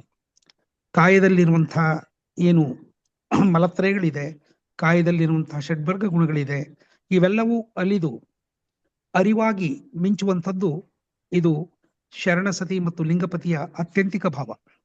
ಹಾಗಾಗಿ ನಾವು ಲಿಂಗವಲ್ಲಿ ಸೇರ್ತೇವೆ ಅಂದ್ರೆ ಏನು ಅಂದ್ರೆ, ನಮ್ಮ ಕಾಯದ ಅಹಂಕಾರ ಅಳಿದು, ಕಾಯ ಗುಣಗಳು ಅಳಿದು ಅರಿವಲ್ಲಿ ಪ್ರಧಾನವಾದಲ್ಲಿ ನಾವು ಅದನ್ನ ಲಿಂಗಸತಿ ಶರಣಸತಿ ಲಿಂಗಪತಿ ಅಂತ ಹೇಳಿ ಕರಿಬೇಕಾಗತ್ತೆ. ಹಾಗೆಯೇ ಮುಂದೆ ನಾವು ವಿಚಾರ ಮಾಡ್ತಾ ಹೋದ್ರೆ, ಇದು ಷಟ್ ಸ್ಥಳಗಳಲ್ಲಿ ಶರಣ ಸ್ಥಳಕ್ಕೆ ಸಂವಾದಿಯಾಗಿ ಬರುವಂಥದ್ದು. ಈಗಾಗಲೇ ನೀಲಾಂಬೆ ಕಾಕರು ಹೇಳಿದಾಗೆ ಶರಣ ಸ್ಥಳವನ್ನ ಈ ಶರಣಸತಿ ಲಿಂಗಪತಿ ಎನ್ನುವಂತಹ ಒಂದು ತತ್ವ ಸೂಚಿಸುತ್ತೆ. ಹಾಗಾದ್ರೆ ಇದು ಈಗ ನಮ್ಮ ಉಚ್ಚಂಗಿ ಸರ್ ಅವರು ಕೇಳಿದಂತಹ ಒಂದು ಪ್ರಶ್ನೆಗೆ ನೇರವಾದಂತಹ ಉತ್ತರ ಇಲ್ಲಿ ನಮಗೆ ದೊರಕುತ್ತೆ. ಇದು ಐಕ್ಯ ಸ್ಥಿತಿಯ ಕೊನೆಯ ಹಂತ, ಐಕ್ಯ ಸ್ಥಿತಿಯ ಮೊದಲನೇ ಹಂತ. ಇದು ಐಕ್ಯ ಸ್ಥಿತಿ ಅಲ್ಲ. ಇಲ್ಲಿ ನೋಡಿ, ಉಭಯ ಎದ್ದು ತೋರುತ್ತೆ. ಶರಣಸತಿ ಲಿಂಗಪತಿ ಅಂತ ನಾವು ಹೇಳಿದಾಗ ದ್ವೈತ ಇಲ್ಲಿ ಕಾಡುತ್ತೆ. ಇಲ್ಲಿ ಶರಣ ಇನ್ನು ಶರಣಾಗಿರ್ತಾನೆ, ಲಿಂಗ ಇನ್ನು ಪತಿಯಾಗಿರ್ತಾನೆ. ಶರಣಸತಿಯಾಗಿ ಲಿಂಗಪತಿಯಾಗಿ ನೋಡುವಂತ ಭಾವ ಏನಿದೆಯಲ್ಲ, ಇದು ಉಭಯದ ಭಾವವೇ. ಯಾವಾಗ ಉಭಯ ಅಳಿಯುತ್ತೆ ಹಾಗೂ ಅದ್ವೈತ್ಯ ಉಳಿಯುತ್ತೆ ಅಂತ ಹೇಳಿದಾಗ ಐಕ್ಯ ಸ್ಥಿತಿ ಅಂತ ನಾವೇನ್ ಕರಿತೇವೆ ಅದು ಐಕ್ಯ ಸ್ಥಿತಿ. ಅಲ್ಲಿ ಕಾಯ ಅನ್ನುವಂಥದ್ದು ಅರಿವಿನಲ್ಲಿ ಸಂಪೂರ್ಣವಾಗಿ ಸೇರಿದಾಗ ಉಂಟಾಗುವಂತಹ ಒಂದು ಸ್ಥಿತಿ. ಆ ಸ್ಥಿತಿನಲ್ಲಿ ಅಂಬಿಗರ ಚೌಡಯ್ಯ ಶರಣರು ಹೇಳಿದಾಗೆ ನೀರನ್ನ ಬೆರೆತಂತ ಸ್ಥಿತಿ. ಅದರಲ್ಲಿ ನೀವು ಯಾವುದನ್ನ ಸತಿ ಅಂತೀರಾ, ಯಾವುದನ್ನ ಪತಿ ಅಂತೀರಾ, ಸತಿ ಪತಿಗಳಿಗಿಂತ ಮೀರಿದಂತ ಒಂದು ಸ್ಥಿತಿಯಲ್ಲಿ ಶರಣ ತಲುಪ್ತಾನೆ ಎನ್ನುವಂಥದ್ದು ಅಲ್ಲಿರುವಂತಹ ಭಾವ. ಹಾಗಾಗಿ ಶರಣಸತಿ ಲಿಂಗಪತಿ ಎನ್ನುವಂಥದ್ದು ಸಾಧಕನಿಗೆ ಅವಶ್ಯಕವಾಗಿ ಸಾಧನೆಯ ಷಡ್ವರ್ಗಗಳ ಮೊದಲ 5 ಹಂತಗಳನ್ನು ದಾಟಲಿಕ್ಕೆ ಬೇಕಾದಂತಹ ಒಂದು ಸೂತ್ರವಾದರೆ ಕೊನೆಯ ಹಂತದಲ್ಲಿ ತಂತಾನೆ ಈ ಭಾವವೂ ಕೂಡ ನಿರ್ವಿಕಾರವಾಗಿ ಸಾಗುತ್ತೆ ಎನ್ನುವಂಥದ್ದು. ಇಲ್ಲಿ ನೋಡಿ ಒಂದು ಅಲ್ಲಮಪ್ರಭುಗಳ ಒಂದು ವಚನವನ್ನು ನಾನು ಕೋಟ್ ಮಾಡೋದಾದ್ರೆ, ಅಂಗದೊಳಗಣ ಲಿಂಗ, ಲಿಂಗದೊಳಗನ ಅಂಗ ಲಿಂಗ ಸಂಘ ಹಿಂಗದಂತ ಮಾಡಿರೆ, ದೇವ ಎಂಬಿರಿ ಬಲ್ಲವರು, ಲಿಂಗವ ಬಲ್ಲವರು ಹಿಡಿದುಕೊಳ್ಳಿರೆ, ತಾಸತ್ತು ಲಿಂಗವ ಕೂಡಿಹೆನೆಂದಡೆ, ಗುಹರೇಶ್ವರನಿಗೆ ಬೇರೊಂದು ಟಾವಂತ ಹೇಳಿರೆ. ಎಷ್ಟು ಸುಂದರವಾದಂತಹ ವಚನ. ಈಗ ನಾವು ಹೇಳ್ತೇವೆ, ನಾವು ಮೃತ್ಯುವಾದ ನಂತರ ಎಲ್ಲರಿಗೂ ನಾವು ಲಿಂಗೈಕ್ಯ ಅಂತ ಹೇಳ್ತೇವೆ. ಆದರೆ ಈ ಲಿಂಗೈಕ್ಯದ ಕಲ್ಪನೆ ಎಂಥದ್ದು? ನನ್ನಲ್ಲಿ ಈ ಗುಹೇಶ್ವರ ಲಿಂಗ ಅರಿವಿನ ರೂಪದಲ್ಲಿ ನನ್ನಲ್ಲಿ ಕುಳಿತುಕೊಂಡಿದ್ದಾನೆ ಎಂದು ಭಾವಿಸುವಂತಹ ಶರಣರು ನಾನು ಸತ್ತ ಬಳಿಕ ಲಿಂಗೈಕ್ಯವಾಗ್ತೇನೆ ಎನ್ನುವುದಕ್ಕೆ ಏನಾದರೂ ಅರ್ಥವಿದೆಯೇ?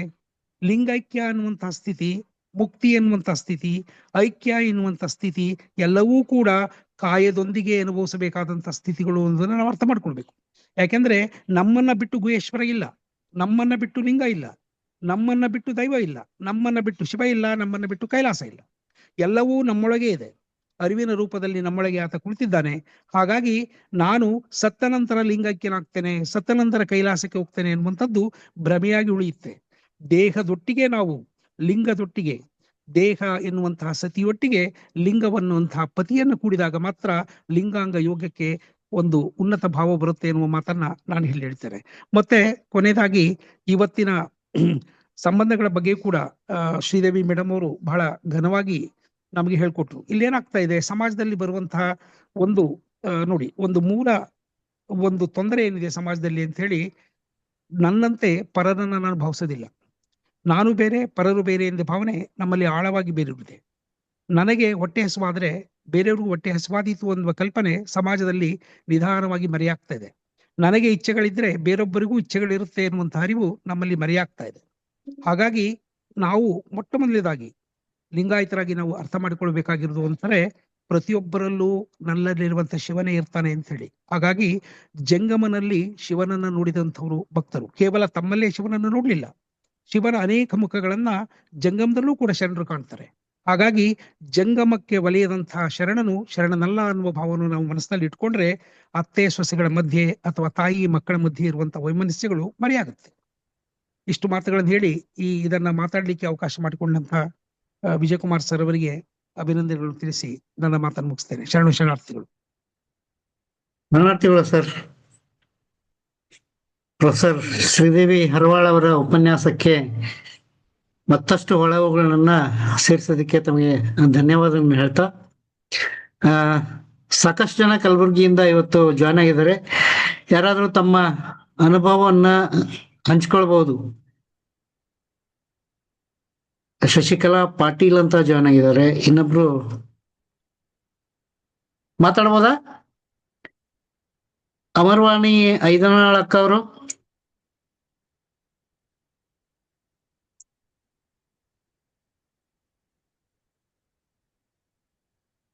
ಓಕೆ,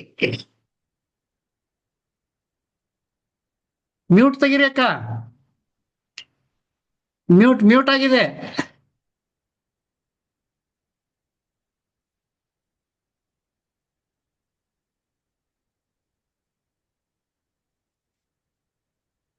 ಮ್ಯೂಟ್ ಆಗಿದೆ ನೋಡಿ.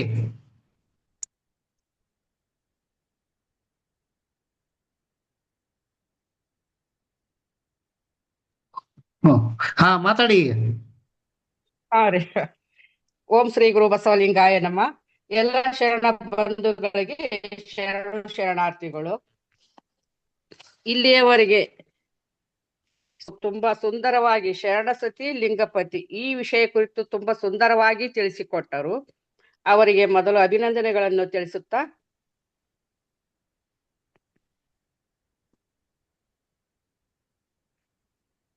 ವಿಡಿಯೋ ಆಫ್ ಮಾಡ್ಲಾ? ಯಾಕ ಬರೋಲ್ರಿ ಕೇಳೋ ಇದು ಹಾ, ಆಗೋಲ್ದು. ಮಾತಾಡ್ರಿ ಮಾತಾಡ್ರಿ.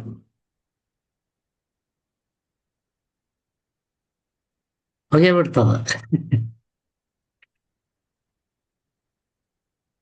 ಓಕೆ.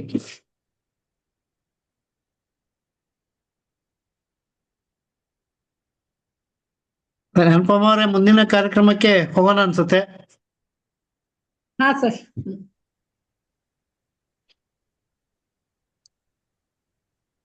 ಹಾ, ಅಮರವಾಣಿ ಐದ್ನಾಳಕ್ಕ ಅವ್ರ ಮಾತಾಡಿ.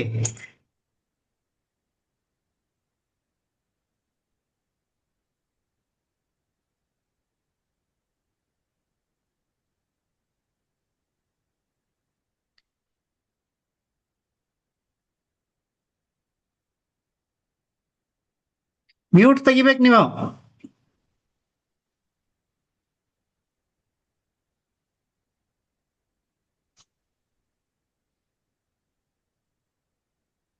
ಅವ್ರೇನೋ ಹೇಳ್ತಾ ಇದಾರೆ ಏನ್ರಿ ಗೊತ್ತಾಗಂತ.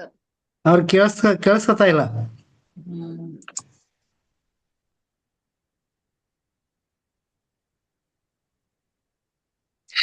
ಓಕೆ.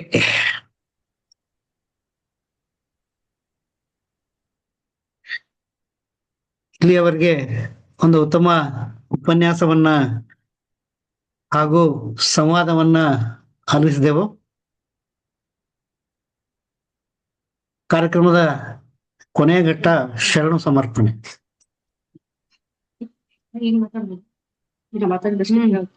ಮಾತಾಡ್ರಿ ಅಕ್ಕ. ಹಾ, ಮಾತಾಡ್ತಿದ್ರಿ. ಇಲ್ಲಿ ಜಗವೆಂಬುದೊಂದು ದೇವರ ಮನೆ, ಜೀವಿಗಳೆಲ್ಲ ನಾವು ಬಾಡಿಗೆದಾರರು.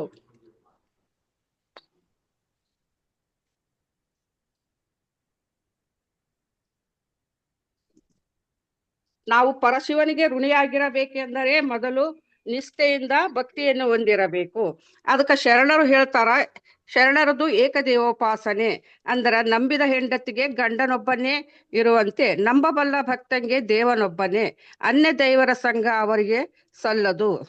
ಅದಕ್ಕೆ ಮುಂದೆ ಬಸವಣ್ಣನವರು ಅದಕ್ಕೆ ಹೇಳ್ತಾರ, ಅನ್ಯ ದೈವವೆಂಬುದು ಆಧಾರ ಕಾಡಿರುವಂತ ಪ್ರಶ್ನೆ ಮಾಡ್ತಾರೆ. ಅದಕ್ಕಾಗಿ ಗಂಡನ ಮೇಲೆ ಸ್ನೇಹವಿಲ್ಲದ ಹೆಂಡತಿ, ಲಿಂಗದ ಮೇಲೆ ನಿಷ್ಠೆ ಇಲ್ಲದ ಭಕ್ತ ಇದ್ದರೇನು ಹೋದರೇನು. ಜೀವ ದೇವರ ನಡುವೆ ಶರಣಸತಿ ಲಿಂಗಪತಿ ಭಾವ ಇರಬೇಕು. ಇಬ್ಬರು ಮೂವರು ಎಂದು ದೇವರನ್ನು ನಂಬಬಾರದು.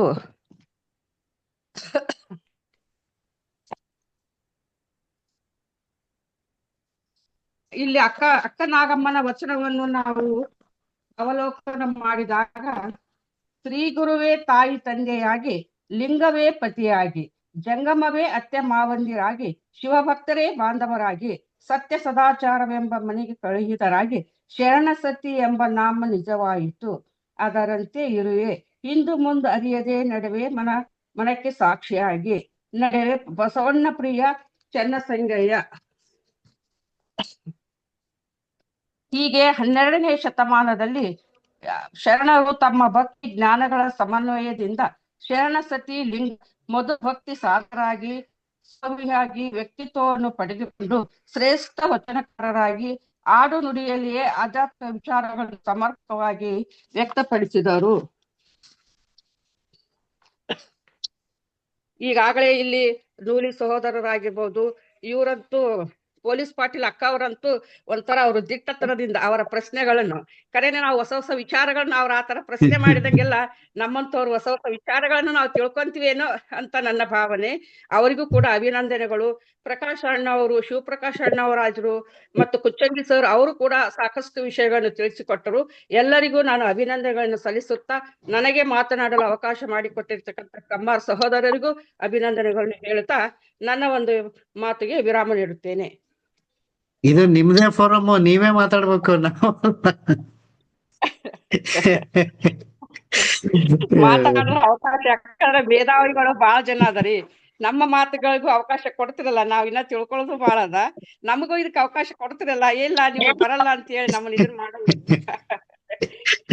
ನಿಮ್ಗೆ ಮತ್ತೆ ಅಭಿನಂದನೆಗಳು ಹೇಳಬೇಕು. ಎಲ್ಲ ನಿಮ್ಮಿಂದಲೇ ಕಾರ್ಯಕ್ರಮ ಆಗೋದು, ಅದಕ್ಕೇನೆ ಎಲ್ಲರೂ ಮಾತಾಡ್ಬೇಕು ಅಂತ ನಮ್ಮ ಆಸೆ ಅಷ್ಟೇ. ಹೌದು ಸರಿ. ಓಕೆ. ಮತ್ತೆ ಯಾರಾದ್ರೂ ತಮ್ಮ ಅಭಿಪ್ರಾಯ ಮಂಡಿಸೋರಿದ್ರೆ ಹೇಳಿ, ಇಲ್ಲಾಂದ್ರೆ ಶರಣ ಸಮರ್ಪಣೆಗೆ ಹೋಗೋಣ. ಓಕೆ. ಒಂದು ಸುಂದರವಾದ ಅಭಿಪ್ರಾಯವನ್ನ ಅಮರವಾಣಿಯ ಇದ್ದಾಳಕ್ಕ ಅವರು ನೀಡಿದ್ರು. ಇಂದಿನ ಕಾರ್ಯಕ್ರಮವನ್ನ ಕುಮಾರಿ ಐಸಿರಿ ಮತ್ತು ಐಶಾನಿ ಕಿರಣ್ ಕುಮಾರ್ ಭದ್ರಾವತಿಯಿಂದ ಜಾಯ್ನ್ ಆಗಿ ಸುಮಾರು 20 ವಚನಗಳನ್ನ ಅವರು ಪ್ರಸ್ತುತಪಡಿಸಿದ್ರು. ಆದ್ರೆ ಯಾವಾಗ್ಲೂ ಅವರು ಲ್ಯಾಪ್ಟಾಪ್ ಇಟ್ಕೊಂಡು ಹಾಡ್ತಿರೋರು ಯಾಕೋ ಇವತ್ತು ಮೊಬೈಲ್ ಅಲ್ಲಿ ಮಾಡಿದ್ರು. ಅರ್ಧ ಕೇಳಿಸ್ತಾ ಇತ್ತು. This is for the first time ಅನ್ಸುತ್ತೆ ಈ ತರ ಆಗಿದ್ದು.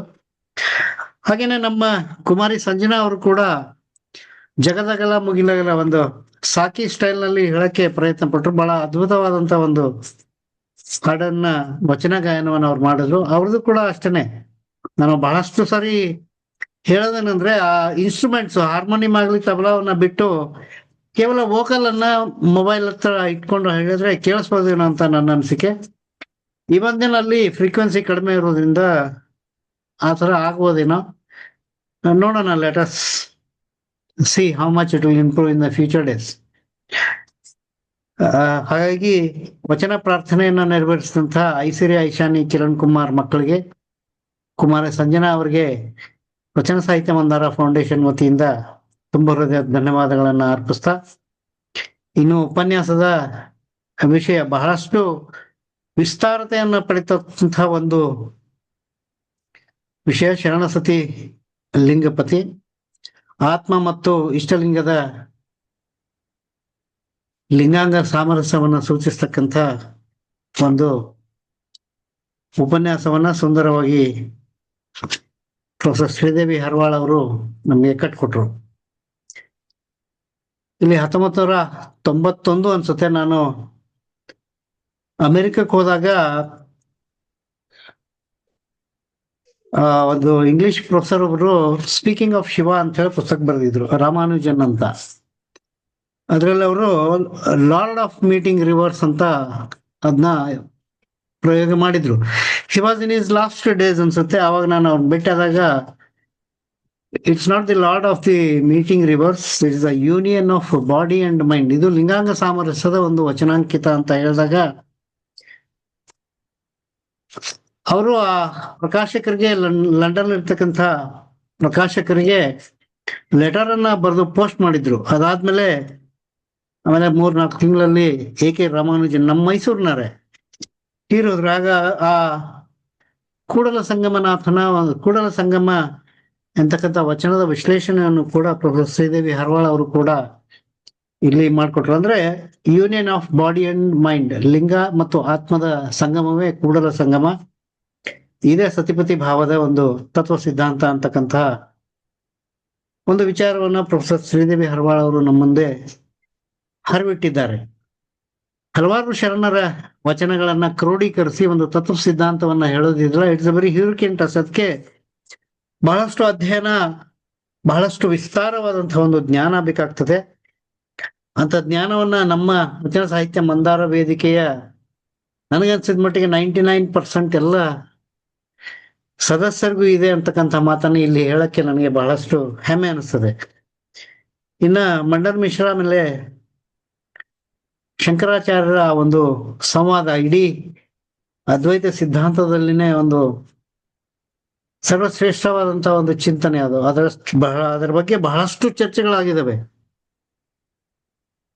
ಇದು ದ್ವೈತ ಸಿದ್ಧಾಂತದ ಮೂಲಕ ಶುರುವಾಗಿ ಅದ್ವೈತ ಸಿದ್ಧಾಂತದಲ್ಲಿ ಕೊನೆಗೊಳ್ತದೆ ಅಂತಕ್ಕಂಥದ್ದನ್ನ ಪ್ರೊಫೆಸರ್ ಶ್ರೀದೇವಿ ಹರ್ವಾಳ್ ಅವರು ಇಲ್ಲಿ ನಮ್ಮ ಮಂಡಿಸರು. ಅದಕ್ಕೆ ಜಡ್ಜ್ ಆಗಿದ್ದಂಥವ್ರು ಉಭಯ ಭಾರತಿ ಅಂತ ಮಂಡನ್ ಮಿಶ್ರಾ ಅವರ ಹೆಂಡತಿ. ಕೊನೆಗೆ ಅದೇ ಅವ್ರಿಬ್ರಿಗೂ ಹಾರ ಹಾಕಿ ಯಾವ್ದು ಹಾರ ಬೇಗನೆ ಬಾಡುತ್ತೆ ಅವರು ಸೋತಂಗಿ ಅಂತಕ್ಕಂಥ ಮಾತನ್ನ ಹೇಳ್ತಾ, ಅಂದ್ರೆ ತನ್ನ ವಿಚಾರವನ್ನ ವ್ಯಕ್ತಪಡಿಸ್ತಾ ಮಾನವ ಎಷ್ಟು ಕೂಲ್ ಆಗ್ತಾನೆ ಅಷ್ಟೇ ಅವನು ಗೆದಿತಾನೆ ಅಂತ. ಇದೇ ಶರಣಸತಿ ಲಿಂಗಪತಿಯ ತತ್ವ ಸಿದ್ಧಾಂತ ಅಂತಕ್ಕಂಥದ್ದನ್ನ ಪ್ರೊಫೆಸರ್ ಶ್ರೀದೇವಿ ಹರ್ವಾಳ್ ಅವರು ನಮ್ಮ ಮುಂದೆ ತೆರೆದಿಟ್ರು. ಕೊನೆಯದಾಗಿ ಸಿದ್ದರಾಮೇಶ್ವರರ ವಚನವನ್ನ ಕೋಟ್ ಮಾಡ್ತಾ ತಮ್ಮ ಉಪನ್ಯಾಸಕ್ಕೆ ವಿರಾಮವನ್ನ ಹೇಳಿದ್ರು. ಈ ಮದನ್ ಮಿಶ್ರಾ ಅಂತಕ್ಕಂಥವ್ರು ಶೃಂಗೇರಿಯ ಪ್ರಪ್ರಥಮ ಪೀಠಾಧಿಪತಿ ಆಗ್ತಾರೆ. ಅವ್ರಿಗೆ ಸುರೇಶ್ವರಾಚಾರ್ಯ ಅಂತಕ್ಕಂಥ ನಾಮಾಂಕಿತವನ್ನ ಕೊಟ್ಟು ಅವರನ್ನ ಶಂಕರಾಚಾರ್ಯರು ಅಲ್ಲಿ ಸ್ಥಾಪನೆ ಮಾಡ್ತಾರೆ. ಅಂದ್ರೆ ತನ್ನ ವಿರೋಧಿಯನ್ನು ಕೂಡ ಪ್ರೀತಿಸ್ತಕ್ಕಂಥ, ಅವರಿಗೆ ಒಂದು ಪೀಠವನ್ನ ಕೊಡ್ತಕ್ಕಂಥ ವಿಚಾರವನ್ನ ಶಂಕರಾಚಾರ್ಯರು ಮಾಡ್ತಾರೆ. ಅದ್ವೈತ ಸಿದ್ಧಾಂತದ ವರ್ತಕರು ಅಂತಾನೆ ಶಂಕರಾಚಾರ್ಯರು.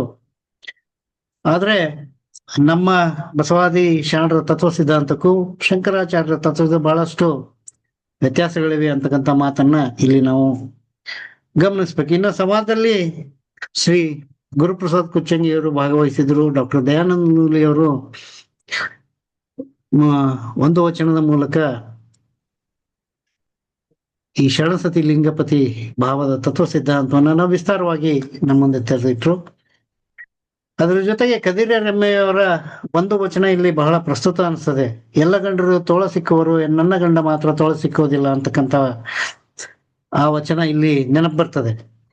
ಇನ್ನ ಡಾಕ್ಟರ್ ನೀಲಾಂಬಿಕೆ ಪೊಲೀಸ್ ಪಾಟೀಲ್ ಅವರು ಅದ್ಭುತವಾದಂತಹ ಒಂದು ಅಭಿಪ್ರಾಯವನ್ನು ಮಂಡಿಸಿದ್ರು. ಅವರು ಒಂದು ವಚನವನ್ನ ಹೇಳಿದ್ರು, ಮೊಲೆಮುಡಿ ಮೂಡಿ ಬಂದರೆ ಗಂಡೆಂಬರು, ಹೆಣ್ಣೆಂಬರು ಮೀಸೆ ಕಾಸೆ ಬಂದರೆ ಗಂಡೆಂಬರು ಅಂತ. ನನಗೆ ಬಹಳಷ್ಟು ವಿರೋಧಾಭಾಸ ಕಂಡು ಬರುವುದು ಅಂದರೆ ಜೇಡರದಾಸಿಮಯ್ಯ, ಗೊಗ್ಗವೆ ಮತ್ತು ಸತ್ಯಕನವರು ಕೂಡ ಈ ವಚನವನ್ನ ಕೋಟ್ ಮಾಡ್ತಾರೆ, ಈ ವಚನವನ್ನು ಕೂಡ ಬರೀತಾರೆ. ಆದ್ರೆ ನಾವು ಬಹಳಷ್ಟು ಜನ ಹೇಳೋದು ಯಾವ್ದಂದ್ರೆ ಜೇಡರದಾಸಿಮಯ್ಯ ಅವರ ವಚನ. ಇಲ್ಲಿಯೂ ಕೂಡ ಸ್ತ್ರೀ ಮತ್ತು ಪುರುಷರ ತಾರತಮ್ಯವನ್ನ ನಾವು ಇಂದಿನ ಕಾಲದಲ್ಲಿಯೂ ಕೂಡ ಅದನ್ನ ಮುಂದುವರ್ಸ್ಕೊಂಡು ಬಂದಿದೀವಿ. ಆದಷ್ಟು ನಾವು ಮಹಿಳಾ ವಚನಕಾರ್ತಿಯರು ಗೊಗ್ಗವೆ ವಚನವನ್ನು ಕೂಡ ಯಾರು ಮೆನ್ಷನ್ನೇ ಮಾಡೋದಿಲ್ಲ. ಸತ್ಯಕನ ವಚನವನ್ನ ಒಂದಿಬ್ರು ಹೇಳ್ಬೋದನ್ನ, ಆದ್ರೆ 99% ಜನ ಮೊಲೆಮುಡಿ ಮೂಡಿ ಬಂದ್ರೆ ಹೆಣ್ಣೆಂಬರು ಅಂತ ಜೇಡರದಾಸಿಮಯ್ಯರ ವಚನವನ್ನ ಕೋಟ್ ಮಾಡ್ತಾರೆ. ಇಲ್ಲೇನೋ ನಾವು ಡಿಸ್ಕ್ರಿಮಿನೇಷನ್ ಮಾಡ್ತಾ ಇದೀವಿ ಅಂತಕ್ಕಂಥ ಒಂದು ವಿಚಾರ ನನಗನ್ಸ್ತದೆ. ಅದ್ರ ಜೊತೆ ನಾನು ಆಗ್ಲೇ ಹೇಳಿದಾಗೆ ಡಾಕ್ಟರ್ ಎಂ ಬಸವಣ್ಣ ಅನ್ನೋರು ಮನೋವೈಜ್ಞಾನಿಕ ಸರ್ ಅವರು ಬಹಳ ಅದ್ಭುತ ಚಿಂತನಕಾರರು. ಅವ್ರದ್ದು ಒಂದು ಪುಸ್ತಕನೇ ಇದೆ, ಮನೋವೈಜ್ಞಾನಿಕ ಚಿಂತನಕಾರರು ಆಮೇಲೆ ವಚನ ಸಾಹಿತ್ಯದ ಬಗ್ಗೆ ಬಹಳಷ್ಟು ಅತ್ಯಂತ ಪ್ರಸಿದ್ಧವಾದಂತ ಪುಸ್ತಕ ಅದು. ವಚನಗಳು ಮತ್ತು ಮನೋವೈಜ್ಞಾನಿಕ ಚಿಂತಕರು ಅಂತಕ್ಕಂಥದ್ದು. ಅದು ಎಲ್ಲರೂ ಸಿಕ್ಕರೆ ತಾವು, ನಾನು ಆವಾಗ್ಲೇ ಪುಸ್ತಕ ಹುಡುಕಿದ ಸಿಕ್ಕಿದ್ರೆ ಅದು ತೋರಿಸ್ತಿದ್ದೆ ತಮ್ಗೆ. ಇನ್ನ ಶಿವಪ್ರಕಾಶ್ ಅವರು ಮಸ್ಕಟ್ನಿಂದ ಜಾಯ್ನಿಗೆ ತಮ್ಮ ಅನುಭವವನ್ನ ಹಂಚಿಕೊಂಡ್ರು, ಅಭಿಪ್ರಾಯವನ್ನು ಹಂಚಿಕೊಂಡ್ರು. ಅವ್ರಿಗೂ ಕೂಡ ಧನ್ಯವಾದ ಹೇಳ್ತಾ, ಕೊನೆಯದಾಗಿ ಅಮರವಾಣಿ ಐದ್ನಾಳ್ ಅವರು ಎಂದಿನಂತೆ ತಮ್ಮ ಅಸ್ಖಲಿತ ಮಾತುಗಳಿಂದ ತಮ್ಮ ಅಭಿಪ್ರಾಯವನ್ನು ಮಂಡಿಸಿ ಅವ್ರಿಗೂ ಕೂಡ ಧನ್ಯವಾದಗಳನ್ನ ಹೇಳ್ತಾ, ಇನ್ನ ಕಾರ್ಯಕ್ರಮದ ನಿರೂಪಣೆಯನ್ನ ಎಂದಿನಂತೆ ಅಚ್ಚುಕಟ್ಟಾಗಿ ಹಲವಾರು ವಚನಗಳನ್ನ ಹುಡುಕುತ್ತಾ ಕೆದಕುತ್ತಾ ನಿರ್ವಹಣೆಯನ್ನ ಮಾಡ್ತಾ ಇದ್ದಾರೆ. ಅವ್ರಿಗೂ ಕೂಡ ವಚನ ಸಾಹಿತ್ಯ ಮಂದಾರ ಫೌಂಡೇಶನ್ ವತಿಯಿಂದ ಅವ್ರಿಗೂ ಕೂಡ ಧನ್ಯವಾದಗಳನ್ನ ಅರ್ಪಿಸ್ತಾ ಇದ್ದೀವಿ. ಇನ್ನ 8ನೇ ತಾರೀಕು ನಮ್ಮ ವಚನ ಸಾಹಿತ್ಯ ಮಂದಾರ ಫೌಂಡೇಶನ್ನ ಮೊಟ್ಟ ಮೊದಲ ವೇದಿಕೆ ಕಾರ್ಯಕ್ರಮವನ್ನು ಮಾಡ್ತಾ ಇದ್ವಿ. ಅನುಪಮ್ ಪಾಟೀಲ್ ಅವರ ಒಂದು ಪುಸ್ತಕ ಬಸವಾದಿ ಶರಣರ ಜೀವನ ಮೌಲ್ಯಗಳು, ಆಮೇಲೆ ನಂದು ಒಂದು ಪುಸ್ತಕ ವಚನ ಸಾಹಿತ್ಯ ಮತ್ತು ಶಾಸ್ತ್ರೀಯ ಸಂಗೀತ ಕುರಿತು 2 ಪುಸ್ತಕಗಳನ್ನ ಬಿಡುಗಡೆ ಕಾರ್ಯಕ್ರಮವನ್ನ ಹುಬ್ಬಳ್ಳಿಯಲ್ಲಿ ಅನುಭವ ಮಂಟಪದಲ್ಲಿ ಮಾಡ್ತಾ ಇದ್ದೀವಿ.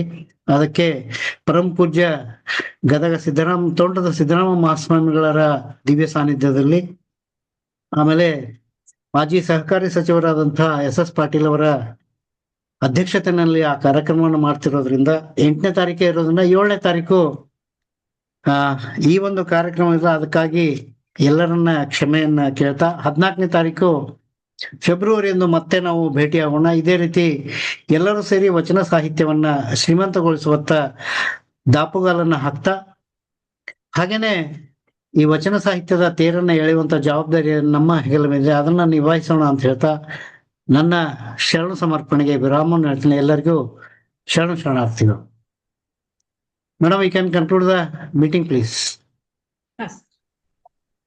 ಇವತ್ತು ಶರಣಸತಿ ಲಿಂಗಪತಿ ಎಂಬ ಅದ್ಭುತವಾದ ವಿಷಯದ ಬಗ್ಗೆ ಮತ್ತು ಅದಕ್ಕೆ ಪೂರಕವಾಗುವಂತೆ ನಮ್ಮ ವೇದಿಕೆಯಲ್ಲಿರುವ ಶರಣರ ಒಂದು ಚರ್ಚೆಯೊಂದಿಗೆ ಹೊಸ ಚಿಂತನೆಗಳನ್ನ ನಾವು ಆಲಿಸಿದ್ವಿ. ಹೀಗೆ ಪ್ರತಿ ವಾರ ಹೊಸ ವಿಷಯಗಳೊಂದಿಗೆ, ಹೊಸ ಚಿಂತನೆಗಳೊಂದಿಗೆ ನಾವೆಲ್ಲರೂ ಮತ್ತೆ ಸೇರೋಣ ಅಂತ ಹೇಳ್ತಾ ಎಲ್ಲರಿಗೂ ಶರಣಾರ್ಥಿ. ನಿಮ್ದ ಪುಸ್ತಕ ಬಿಡುಗಡೆ ಆಗೋ ಪುಸ್ತಕ ತೋರಿಸಿ. ನನಗೆ ಸಿಕ್ಕಾರ ಅದೆಲ್ಲ ಇಟ್ಬಿಟ್ಟಿದೀನಿ. ಇಲ್ಲೇ ಇದ್ರೆ ನೋಡ್ತೀನಿ ಸಾರ್.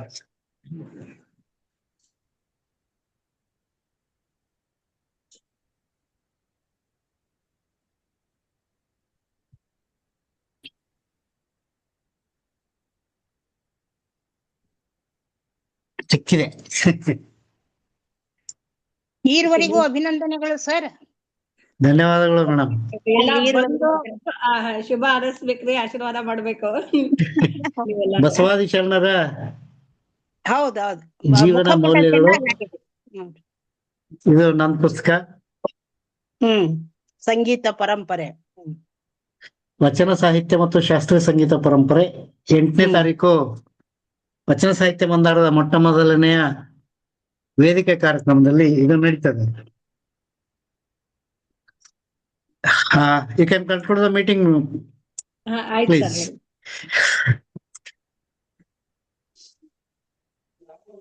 ಕಾರ್ಯಕ್ರಮವನ್ನ ಮುಗಿಸಿ.